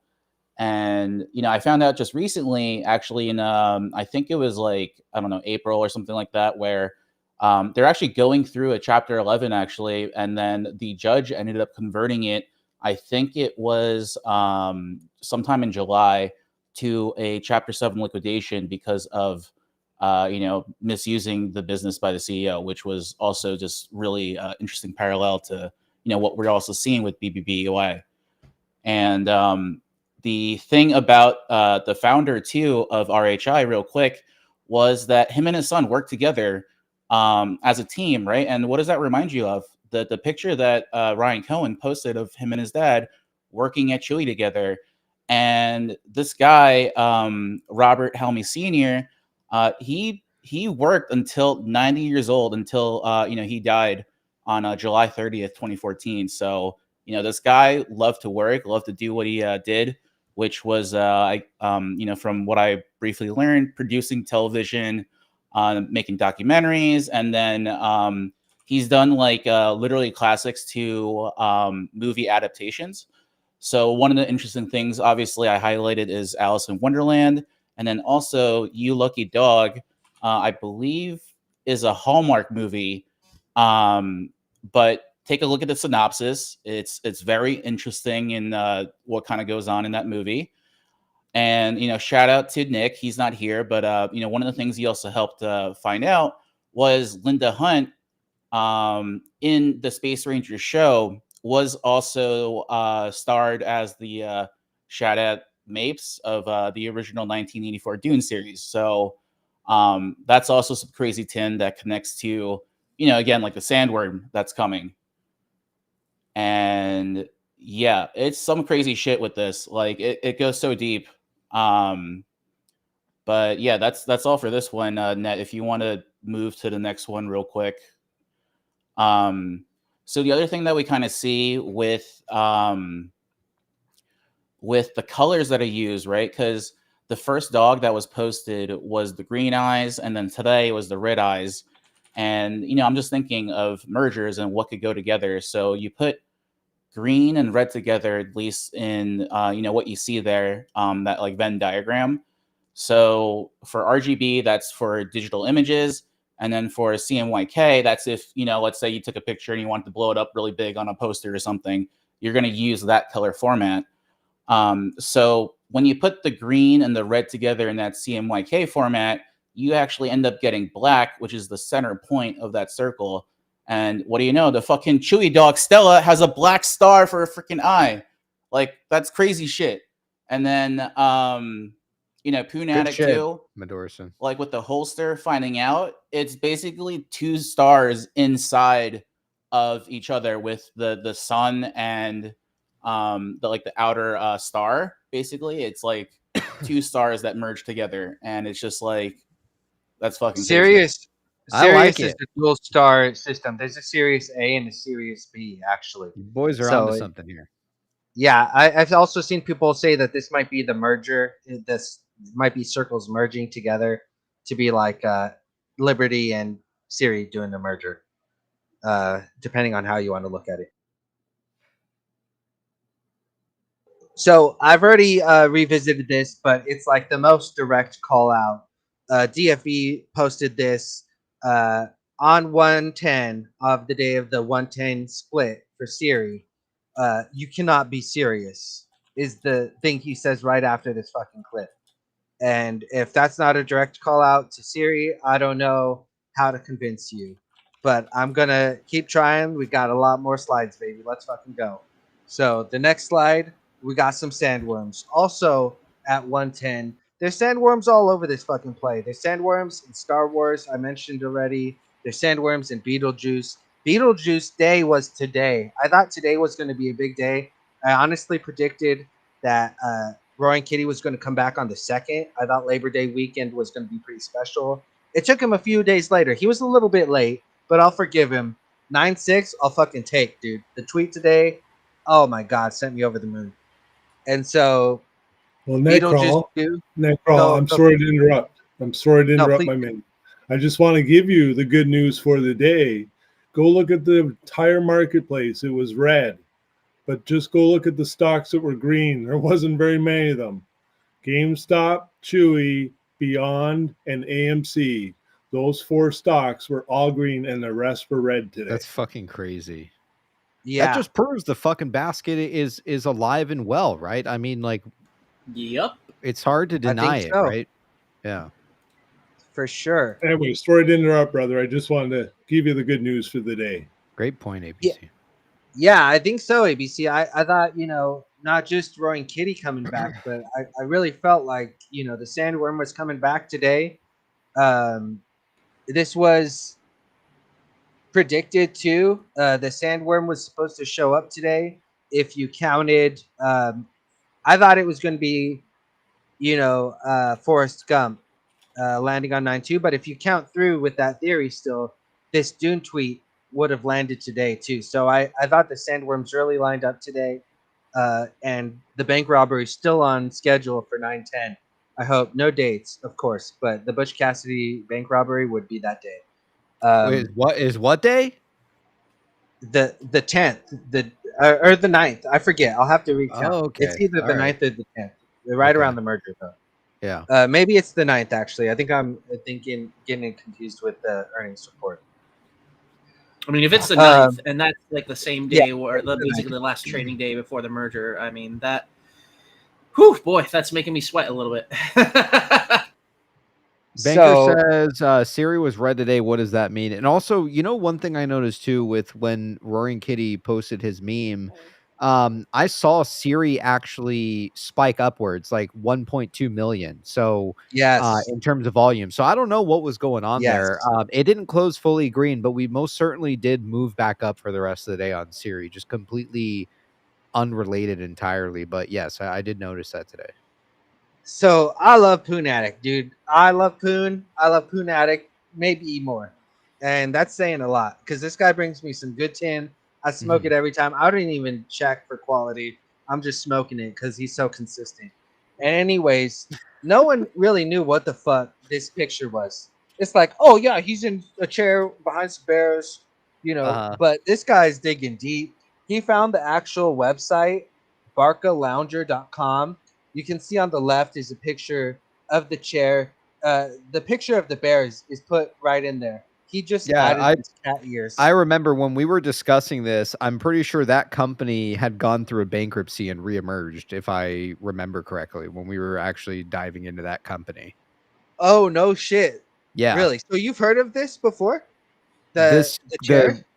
well, yeah, we dug into this whenever he dropped this, we had people in our community who were finding out where this chair was. And I remember that we looked into that specific company and they had gone through a bankruptcy and they had reemerged out of a bankruptcy. And I remember that's why it was kind of significant about the photo, to my knowledge, at least. That's pretty spicy. I did not know that. Yeah. If you go to the next picture, because there's four different colors you can choose. Mhm. If you go to the next picture, this tan chair, you get a picture of 7 stars, which I believe is Pleiades. There's a dog and there's also a horse in this picture. So I thought that was an interesting connection to Siri. Myself. That's crazy that it went through a bankruptcy too. I definitely think that these memes are multi-layered, Mhm. and That's what I think too. Yeah. There's a lot of meaning, I think, to it. I mean, like the GameStop ones are pretty straightforward. There's mention of when Michael Scott pulls up in his car and he says it's Britney bitch. He says I'm back with the new company, which he didn't include in his meme video, but like that's what he says in that episode. Then you jump to like Britney Spears singing like I still believe, like baby baby. There's mention of like shares disappear, or not shares, but something disappearing and something coming back. Then also sprinkle in like the Troy memes and some of the other stuff where there's like a heavy connection when it comes to Siri. I don't know. I think that it's very I think his memes can be viewed through multiple lenses, and I think that's what he kind of what he kind of did without his memes that he created and stuff like that. So go ahead, Necro. Okay, so moving forward, I already visited the Joker meme, but Alex AIBB8, I believe, from Abe. Twitter. Yeah, Abe. This dude added some spicy tinfoil to the mix. So, of course, Joker. Why so serious? But when you play cards, you can make a wild card any card, right? A 2, an ace, maybe a 10. But if you're playing plus 52, you're going to use the jokers as wild cards, right? Have you ever played like that or heard of that? Because if you look at Wiki, at least, absolutely. Yeah. That's pretty The standard wild for a card's 52 card always deck. been the Joker. Yes, the which Joker. honestly, I mean that's pretty fucking nuts, man. That's an easy thing to forget, But yeah, you're absolutely right about that. So I think Siri is the wild card. I think why so serious? Using the Joker to make that connection. Boom, wild card right there. It's just like, I don't know. If you think about it, if you're really deep in it, it makes a lot of sense to me. I think that for some people it might be a bit of a jump, but this Joker scene is from him robbing a bank. He's getting ready to go in, just like the Butch Cassidy memes. He's teased the wild card for a minute, and we've not seen it yet. And I don't think anyone has. I haven't seen great tinfoil to explain what's going to be the wild card necessarily. This shot is also from the Joker meme that he posted. Is a few blocks from the Wolverine Trading, who handles the options for GameStop. So I just wanted to mention that real quick. But I've already covered the Joker and the connection. But it was that Jokers or wild cards was the new bit of tinfoil for everyone that's already watched this. So I'm going to move on. It's still got a lot. I'm about halfway through. All right. So I got this really fucking cool Anon tip. And it's of Roy and Kitty saying, whose car are we going to take? Whose car are we going to take? And he says it a few times. I reposted it tonight. It's from an old live stream. And one of the things he says is, Ryan's going to know what I mean. Whose car are we going to take? And I'm like, fuck, man, this guy's been planning this for fucking years. They've known about this having to go down for years. And I think it comes back to Siri, because in that meme, he says, I need your help. I can't tell you what it is. You can never ask me about it later. And we're going to hurt some people. And the dude immediately responds, no hesitation. Whose car are we going to take? The next second of the meme, Mad Max appears on the screen. And we know from my other earlier slides, John Malone literally posed as Mad Max. He's known as Mad Max. And I believe we're fucking taking his car. We're going to hurt some people, and we're taking Mad Max's car, which is Liberty Media, which is Siri. It's fucking on, guys. One thing to add to that, just to let you guys know that Formula F1 racing is something that they have, that Liberty Media has either a stake in or control over. So there's literally a Formula racing cars as part of this. So you guys remember there was always like car memes everywhere in like the GameStop NFTs as well as in the Teddy books and whatnot. And no one ever really had an explanation. I think this might be our explanation right here. I also think that Sirius XM radio is in all these cars, and like yeah, it's very like a car has a radio. It's part of the car, and modern cars have XM radios, so it's just layers to it. Thank you, Anna. That was a great point. I do have the F1 double entendre too down here, because that's honestly what made me think of it, reminded me of it. So I'm glad you posted that in there. So yeah. I didn't mention that Liberty Media owns F1 Racing. Oh, wow. Okay. What the fuck? Go ahead, Michael. Can I add to that? Yes. Please. Michael, then ABC. Yeah, well, just real quick. I actually got to dip out. Okay. All right, but Michael. I love you guys all. I really think Monday is going to be special, Monday and Tuesday. So we'll see. I'm excited for the court hearing in the morning, earnings after that. Tuesday morning. All right, Michael. Enjoy the weekend. We'll see you next week. Taco Tuesday. Thanks, Michael. That's right. See you, bro. Love you, Michael.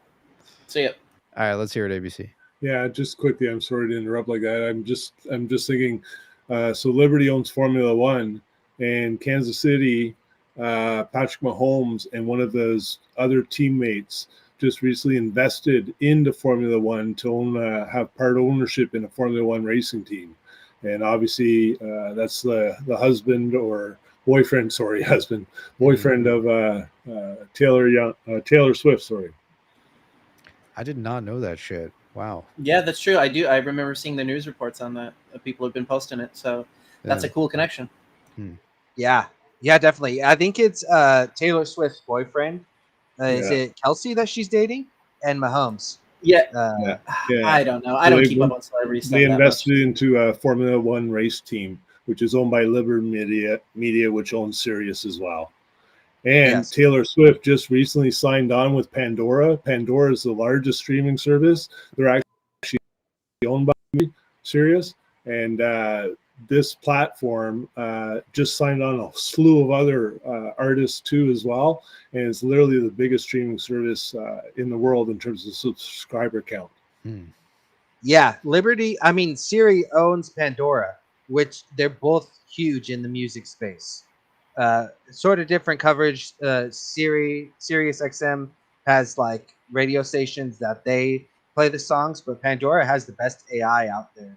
You choose a few songs that you like, and they'll put a whole fucking playlist for you, custom to yourself. So they sort of are taking both ends and doing a really great job at it, I think. Yeah, I personally really love Pandora Radio. I use it literally almost every single day. Like, they're fantastic in my opinion. So. Real quick, we got Jealous Money out there with the 2. Appreciate the love, Jealous. Watch you guys and Richard Newton's cycles are clear. Right on, man. Yeah, appreciate your support, man. I like Richard Newton's stuff as well. Hopefully one day we'll be able to get him here at the show. He's got some good stuff around some of that data stuff that he tends to cover every week. Emotional Damage with the 5. Dude, we all own a little bit of Siri. Let's move on. It don't need no DD. Well, hold on there, man. He's cooking. He's got some good stuff, man. I got to say, I didn't know this Formula One shit was going on when it came to Siri. J&H Farm with the 5. Formula One owns arcades, y'all. No shit. Wow. It keeps getting deeper and deeper, man, like a goddamn fucking onion. All right, go ahead, Necro. So I thought this was interesting. I did bring up that in the Truman Show, there's a light that falls. Yes. That's labeled Sirius. Something a little bit deeper is he doesn't actually show this in his meme movie, but there's another Truman Show meme where the director says, "Say something, goddammit, you're on television." And then it cuts to I think he's a soccer player that says, "If I speak, I'm in big trouble, and I don't want to be in big trouble." And I think he's showing us instead. He's not talking about it, but it's definitely fucking related. This is like the first thing that Truman sees that's out of place in the Truman Show is this fucking light falls, and it's not enough to like make him really think hard about it. But later on, he sees his dad, and that's what really sets him off. Like, hey, this is a few things that are weird. And so I just wanted to point that out. It's weird that he says if I speak about it, I'm in trouble, and he sort of omits this really big moment in the Truman Show. Super bad dicks, bro. I asked you about this. It's fucking great. Okay, so two of these dicks have loose vagina connections to Siri. This first one, George Washington, I believe this is. He's a big fan of liberty and justice and freedom, right? But a more direct one, there's a cowboy dick, right? The cowboy hat. This is a scene from Doctor Strangelove and something. It's a really long title. But basically, this is like the penultimate scene of the movie where the crazy guy's riding a nuke down to blow shit up because they couldn't get it to deploy as normal.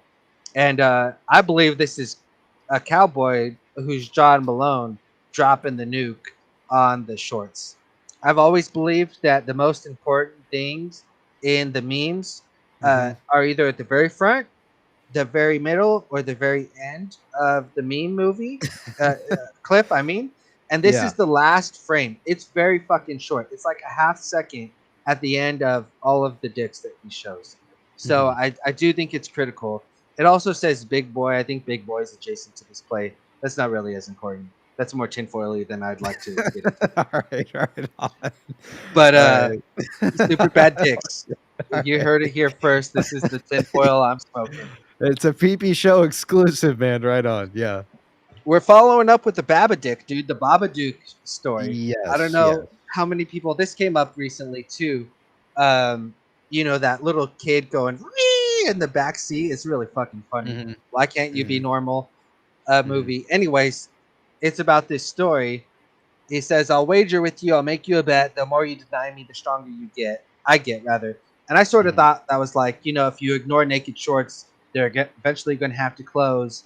Blah blah blah. I think that's how most people interpreted it. But if you look at the next page, it says, "For those who think that's just for kids, this thing is not for me. I urge you not to say these words. Please take this seriously." Just right fucking there.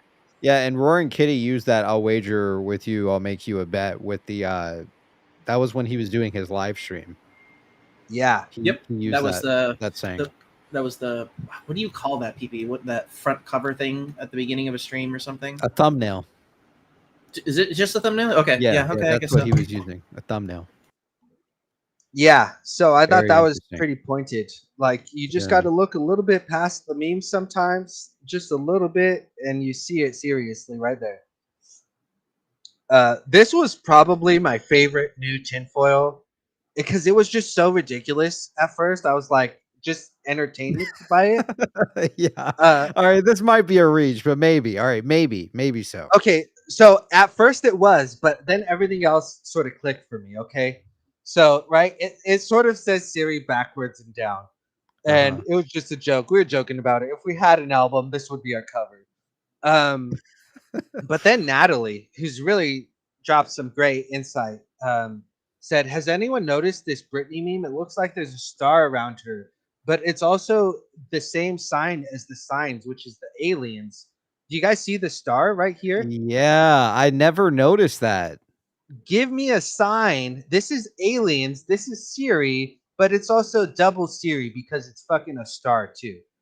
And holy shit, there it is, Interesting. guys. How the hell did we never see that when we were watching it? It's you just got to like be a looking very, for Siri. yeah, you really got to be looking for Very it, honestly. interesting.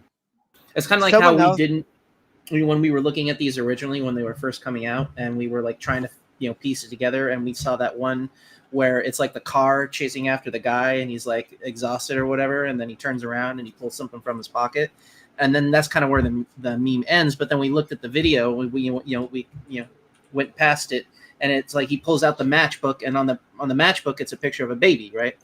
and that's not in the original memes. But you know, you go past it, and you like if when you're looking for it, it's like, oh, it's like really obvious, right? So like this is the same sort of thing. I feel like. Yeah. Real quick, Jealous Money out there with the 5. Appreciate the love, man. Arcade tells you in his memes when wild card. The time he tells you in the keep the blood on the knife, the CC on screen says wild. It's the cycle. Interesting, Jealous. I like it. We also got Smudge the Cat out there. Smudge the Cat, good to still see you around, man. Always loved Smudge the Cat's tinfoil when you come on the show. You need to come on the PP show again, man. 426 420,69 mirrors today's date 9/6/24. Holy shit, it does. Wow. I never thought of what? Whoa, what the fuck? What? All right. Oh wow. That's why I like Smudge's tinfoil, man. It's good stuff. It honestly is. Also, the thing that I had seen also, I had posted about it today too, is that, you know, last time we saw a Roaring Kitty tweet was 71 days ago, and then 4 days from today is the earnings for GameStop. So almost like 741 or 714. So I don't know, man. You know, I don't know if he's directly giving messages like this subliminally, things like that, but I don't know. That's what it kind of appears to me. Do you remember also the 69 tweeting and all that sort of stuff? Yeah, you're Canadian, right? So this is 6-9 for you right today, right?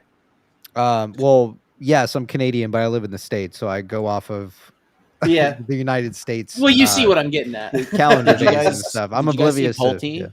Pulte, posting the Elon tweet from like 714 where he's like to infinity and beyond. Yes, yeah. So- and the jewel, right? Carter had something about it being like the crown jewel, like Buzz Lightyear, because he has Buzz in one hand and then a jewel in the other. The most insane thing, real quick on that, was if you go 420 fucking days after July 14th, 2019, it brings you to September 6th, 2020. And you go on Roaring Kitty's channel, there's a playlist there for the welcome playlist, and it says last updated September 6th, 2020. And it's like, what the fuck? Yeah, that's weird. So Go ahead, Necro. there's a whole bunch more over here. You already mentioned that this episode of The Office is when Michael starts his own company. But he's playing Lady Gaga. He's not even fucking listening to Britney Spears.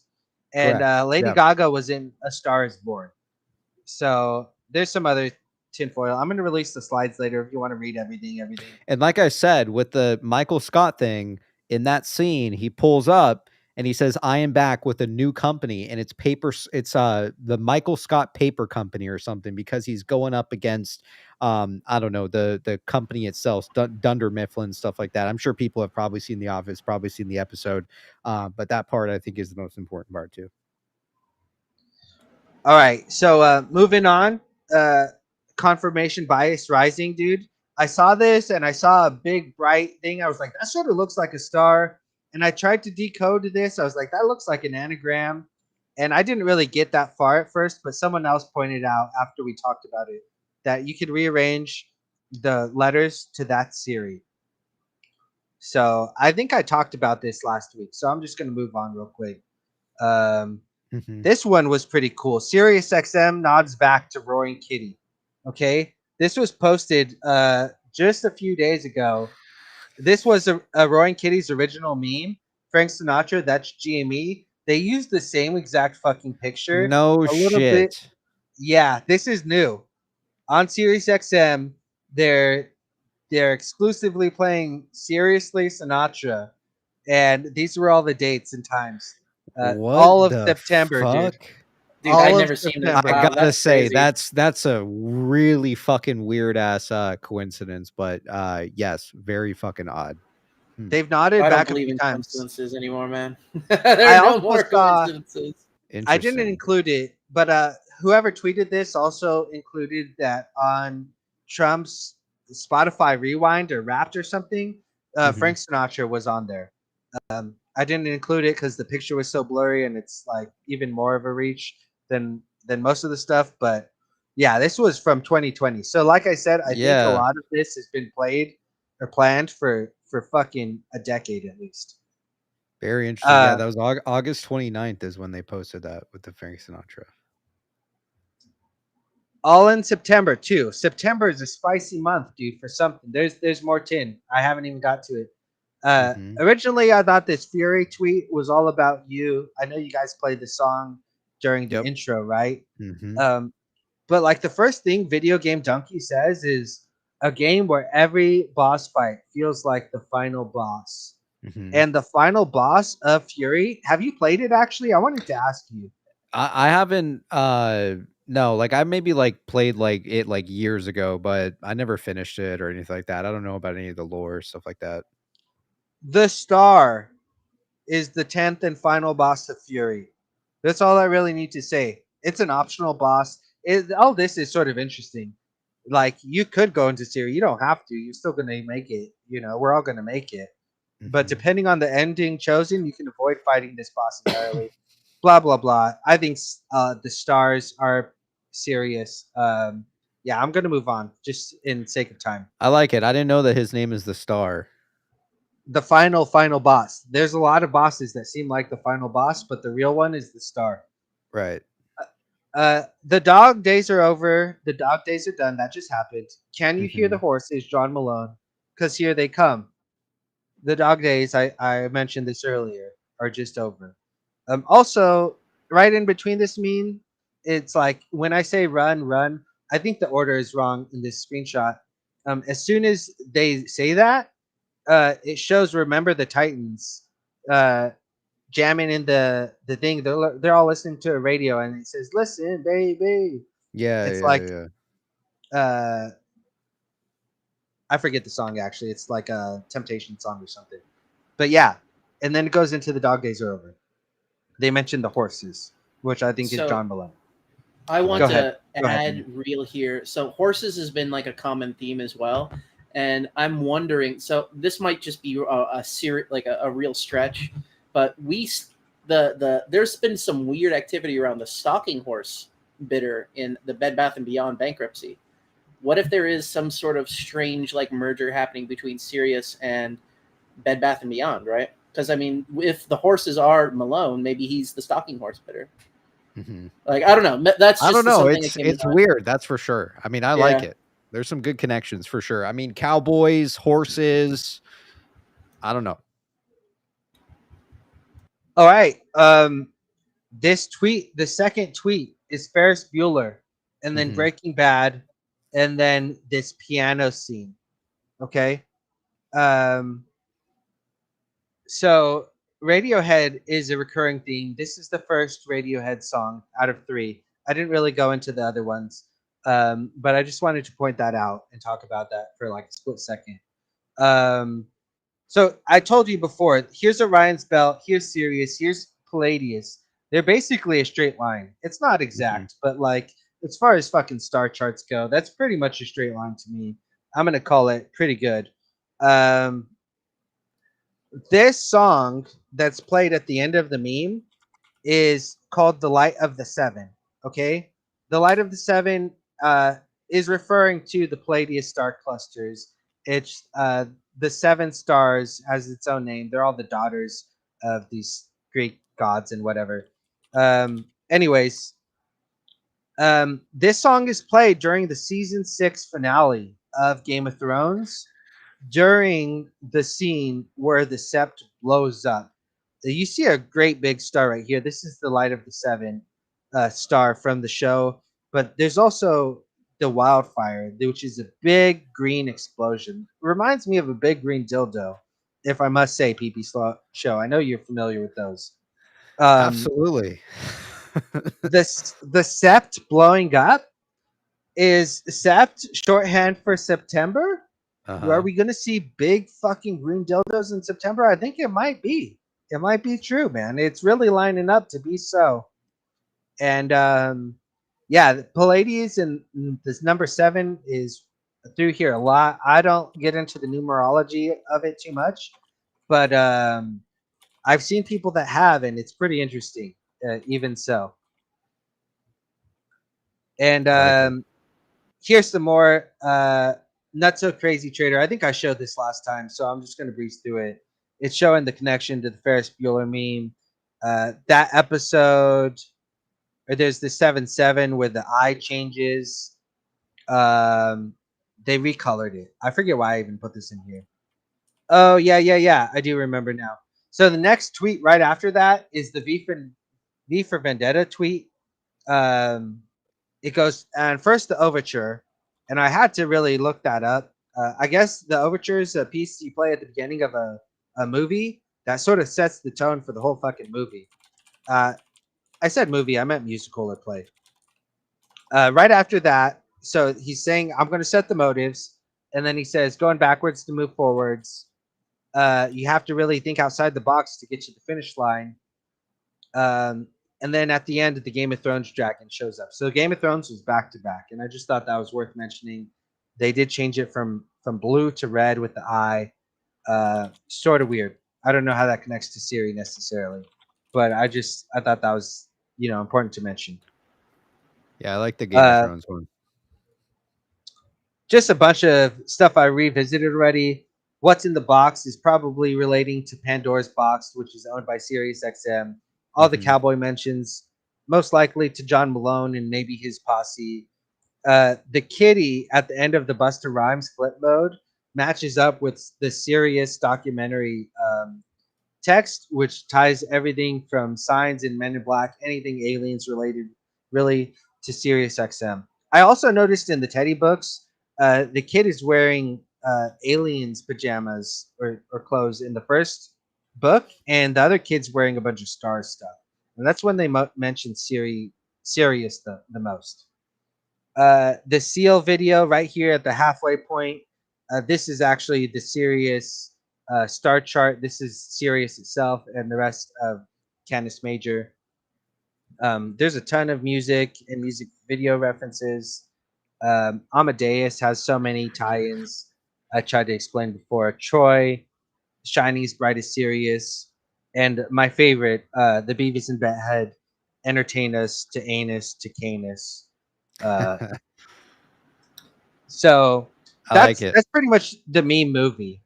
I have a bunch of bullish Sirius XM news that I found recently. Yeah, why don't you walk us through the rest of it here? Real quick, we got Corporate Walnut with the 2. What's healthier than a sandwich? Half a sandwich. We also got Alka out there with the 20. Big shout out to MKK. You've been a great community leader. You've been there for us all. You gave us a voice when no one else would. You have been the rock and the glue. We love you, Puzzle Pirates. Right on. I personally like tuning into MKK Space Calls. Again, they can get kind of random sometimes, things like that. But I appreciate everybody out there who's running Space Calls. MKK. We also have, obviously, Sunny does them out there. Chad, a few of the others too. So big shout out to all you guys out there, man. On Twitter, I'm not too big like on hosting them myself, right? I don't, my thing is just kind of turn on the show and talk some shit, get through some DD, things like that. Just have a good time. I don't know, maybe one day I'll start running some of those calls too, but I like tuning into them. I like what these guys do. So right on, fellas. All right, Netcrawl, if you want to walk us through some brief things to look forward to with this, and then we'll go ahead and wrap up tonight. Sure. So SiriusXM just very recently announced that they're opening a technology center of excellence in Ireland. And I thought the most interesting part of this was that, like GameStop, they are focused on a continued digital transformation. They're really looking to the future. They're really innovating. I think they have a lot of really cool patents already, and they're building up. They're not just trying to stay in the past. Donald Trump, I think a lot of people have a good tinfoil on Donald Trump. I don't get too much into the politics myself, but Trump was just on SiriusXM very recently. They announced it 2 days ago that he did a town hall with Sean Hannity, exclusive on their station.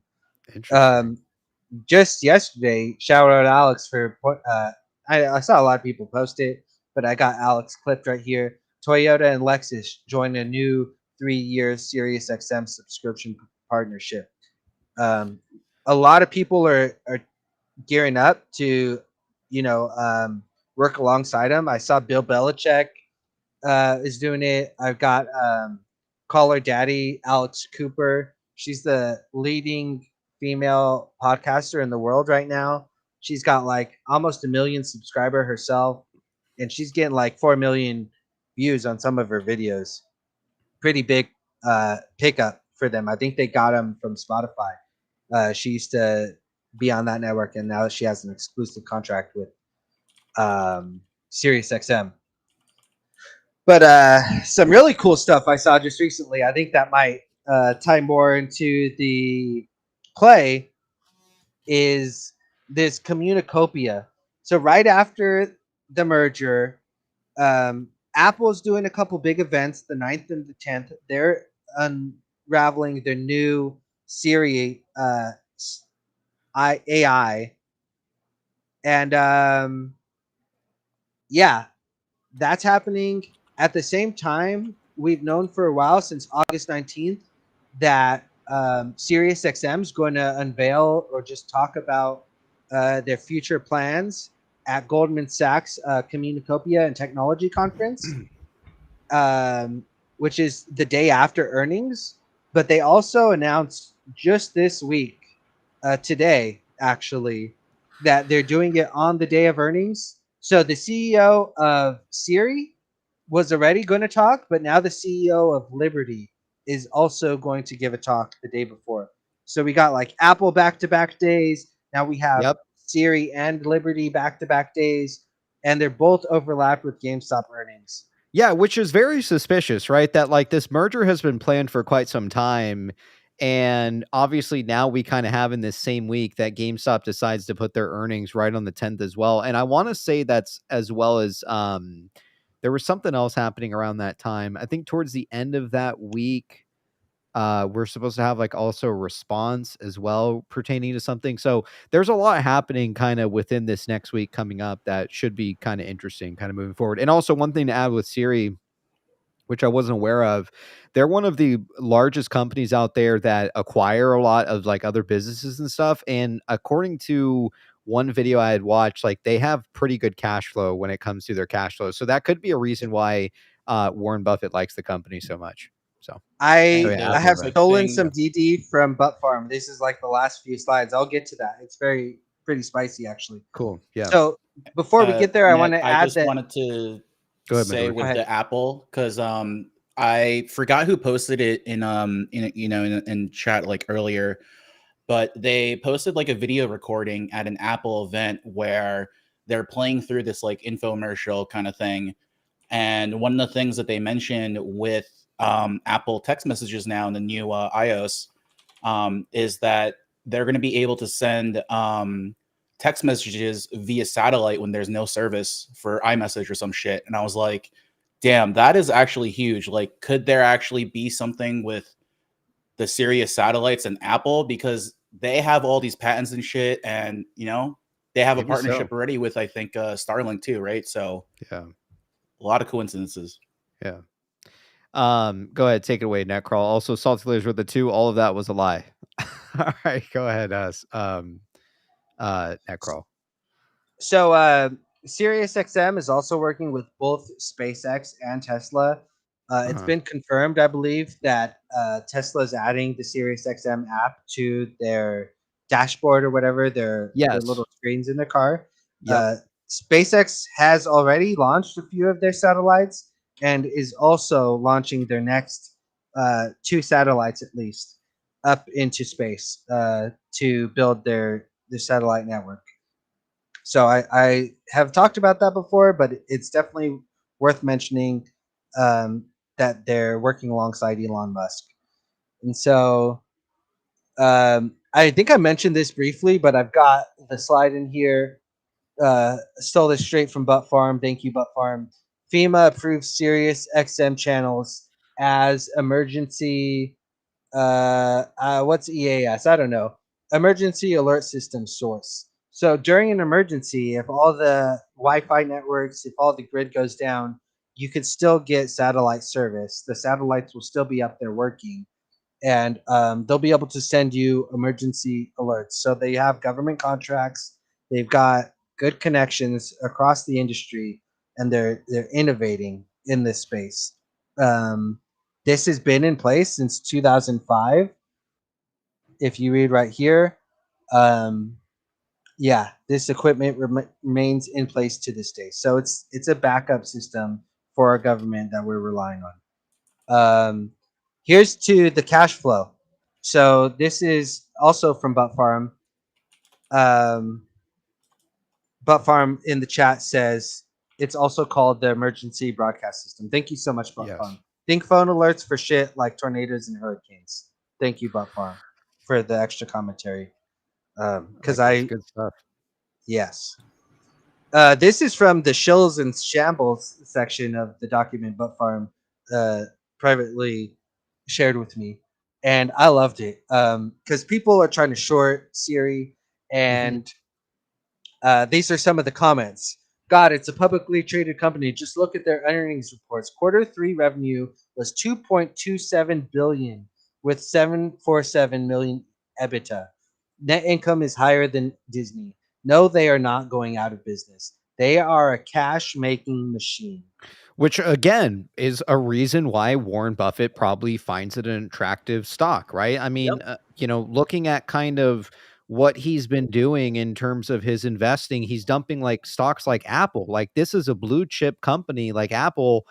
It really makes no sense. You would think that you would see, okay, he's going to dump Apple, he's going to dump Bank of America, he's going to dump Siri too. No, he's not doing that, right? They're a cash making, they're a cash making machine.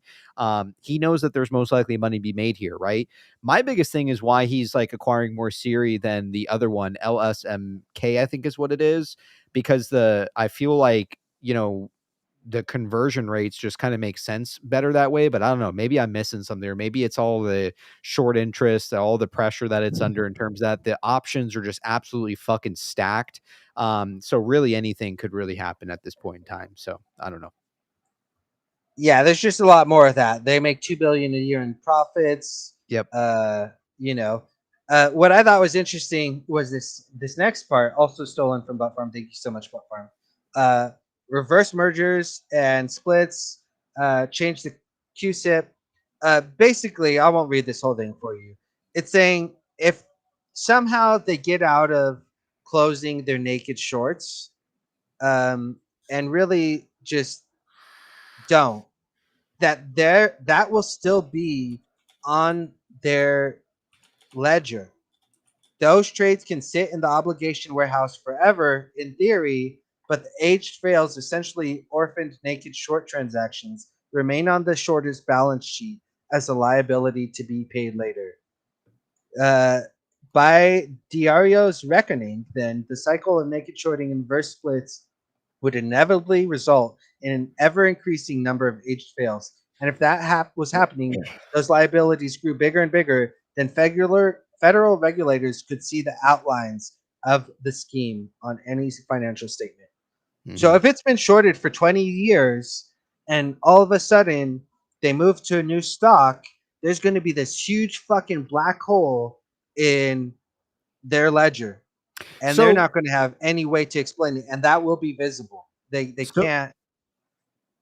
Go ahead. Sorry. I was just going to say, so do you think that there's a possibility that they're going to have to close some of their positions before like they merge and they reverse split and all this stuff? Or do you think that they're just going to leave their short positions, on there? That's a complicated question, PP, and I'm a regarded person. So I'm going to answer you as best as I can. Okay. I've had a few drinks tonight. Yeah. So I'm going to be honest with you. Sure. I don't think that they could actually close their short position, even if they wanted to before the merger. There's not enough time. Gotcha. There's not enough time because there's 1 day left and it's been shorted for 20 years naked. Okay. They could start closing their position shortly after the merger. And this is my dream scenario because I have so many fucking calls for 920 that I would really love it. I'd make a ton of money. I was hoping that it would happen either by now or shortly after now. But I don't know. And so if somehow they kick the can and they don't close their short positions and they don't have some obligation to get all those new shares, then worst case scenario, they're going to have a ticking time bomb in their books. Worst case scenario, we still fucked them. And it's only a matter of time. But best case scenario, we're fucking squeezing maybe a week within the merger. Is my I'd like my to see dream what scenario. happens, right? We'll see. You We'll you see. could have two moves happen, right? Like you have a move where it runs before that date, or maybe you see a move happen after that date, right? But either way, I don't know. I still find it a very interesting play, and it's primarily because of this Warren Buffett and obviously the tinfoil behind the thumb war theory that possibly maybe what RC's alluding to is whose stock is going to run the hardest. I don't know if maybe that's what he's alluding to. Maybe he isn't. Maybe it does happen to do with, the holding company of what he will create, which will be Teddy. But I guess we'll have to see what happens when this kind of plays out. Go ahead, Netcrawl. Finishing slides. Let's hear it. And then we'll wrap up tonight. Taken right from, I've got one more slide. Taken right from Roaring Kitty's memes. We'll see. I am following Roaring Kitty and Ryan Cohen based on feeling alone, based on tinfoil connections. And, I like Warren Buffett being in this play, but that's not why I'm here personally. I don't think that all this could be ignored as meaningful connections. They're all fucking tinfoil, but like there's too much for me personally. And so I have faith that something might happen around the merger. But I don't know. You guys have to make your own decisions. Yeah, I don't want to hear anyone coming to me after being like, "You told me Necraw." I'm like, "What the fuck, man? I told you I was regarded." It's highly speculative, right? We don't know what's going to happen. The only thing we can hope for is that we get a large run on the stock. So we'll see what happens. Right. I'll say this. I've tried to repeat this over and over. I didn't start with it, but it is a high risk, high reward play. Mm-hmm. And you're either in for the risk to get the reward or you're not. And you have to not gamble more than you can do and all this shit. So I don't even remember what my last slide sucks. So we're not even going to look at it. There's nothing meaningful there. I thought it was a great presentation, man. Anybody, some people come by and they have, their theory to discuss or their thesis or whatever. Some people bring presentations, things like that. I liked it personally, man. And to be honest with you, I think that you guys are onto something here. Again, big shout out to not only the few that are on the screen here that produced some of this Siri tinfoil and also DD in presentation tonight, but big shout out to the Siri chat out there. And what is it? The Puzzle Pirates, man, for putting this together. I gotta say, it's very well done. It's very well made, and again, it has me questioning what's really going on behind the scenes here with Warren Buffett and maybe these connections when it comes to Roaring Kitty and also Siri. So I like it, fellas. We'll start wrapping up there. Unless you guys want to add anything else tonight on our way out, let's hear it this evening, fellas. I'll start. Speak at once. Oh, go ahead, Andy. My bad. Go ahead. There's a delay there. There's a delay. Go ahead, Necrawl. Let's hear it. Okay, Anna Sarah, let's hear it. Okay, so next week is like about as spicy as it fucking gets. Like there's got to be something that's going to happen, man. Yes. All of these things happening at once: GameStop earnings, Siri merger, the events with Apple, like all this stuff happening at once. There's no way something's not going to happen, right? So I don't know how I'm going to get through this work week since I work over the weekend, man. But I got to tell you, I'm super excited and pumped for next week. So I will see you guys on Monday. Right on. All right. You heard it from Anasthera tonight, chat. Let's get some love for Anasthera on his way out. Anasthera, enjoy the weekend and hope to see you next week, man. Take care. Yep, absolutely. You do the same, buddy. Take care. See you, man. All right, let's go ahead and take it over to Netcrawl. Let's hear it tonight, Netcrawl. What would you like the good people at home to know as we start to wrap up, man, and we head into the weekend? I just want to say it's Brittany, bitch, dude. I'm all in on this tinfoil. I fucking love you guys. Thanks for showing up. Drop me a follow. I got the same handle on Twitter. Shoot me all your tinfoil. I'll inject it straight to my veins if it's good. And cool. Thank you, PP. Thank you, ABC and Madorson, for showing up and hanging out with me tonight. I really enjoyed myself. Anytime, man. All right, you heard it from Netcrawl tonight. Chat, let's get some love for Netcrawl on his way out. And appreciate the presentation tonight, man. I got to say it was well done. Take care, man. Thank you. See ya. All right, let's take it over. Madorson, let's hear it, man. As we start to wrap up this evening, what would you like good people at home to know as we head into the weekend? Not much. It's late, so I'll just keep this short. I really appreciate you having me on again. It's been a lot of fun.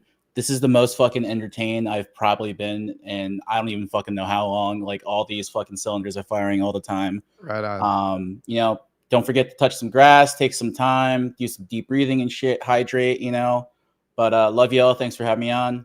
Peace. Have a good weekend. Cool. All right. Let's get some love for Medorison on his way out. Chat, let's get some love. Medorison, enjoy the rest of the night. Take care. ABC, are you there, man? I don't know if you're still here with us. All right. ABC's getting the old dildo on the way out. ABC, loved having you on the show tonight, man.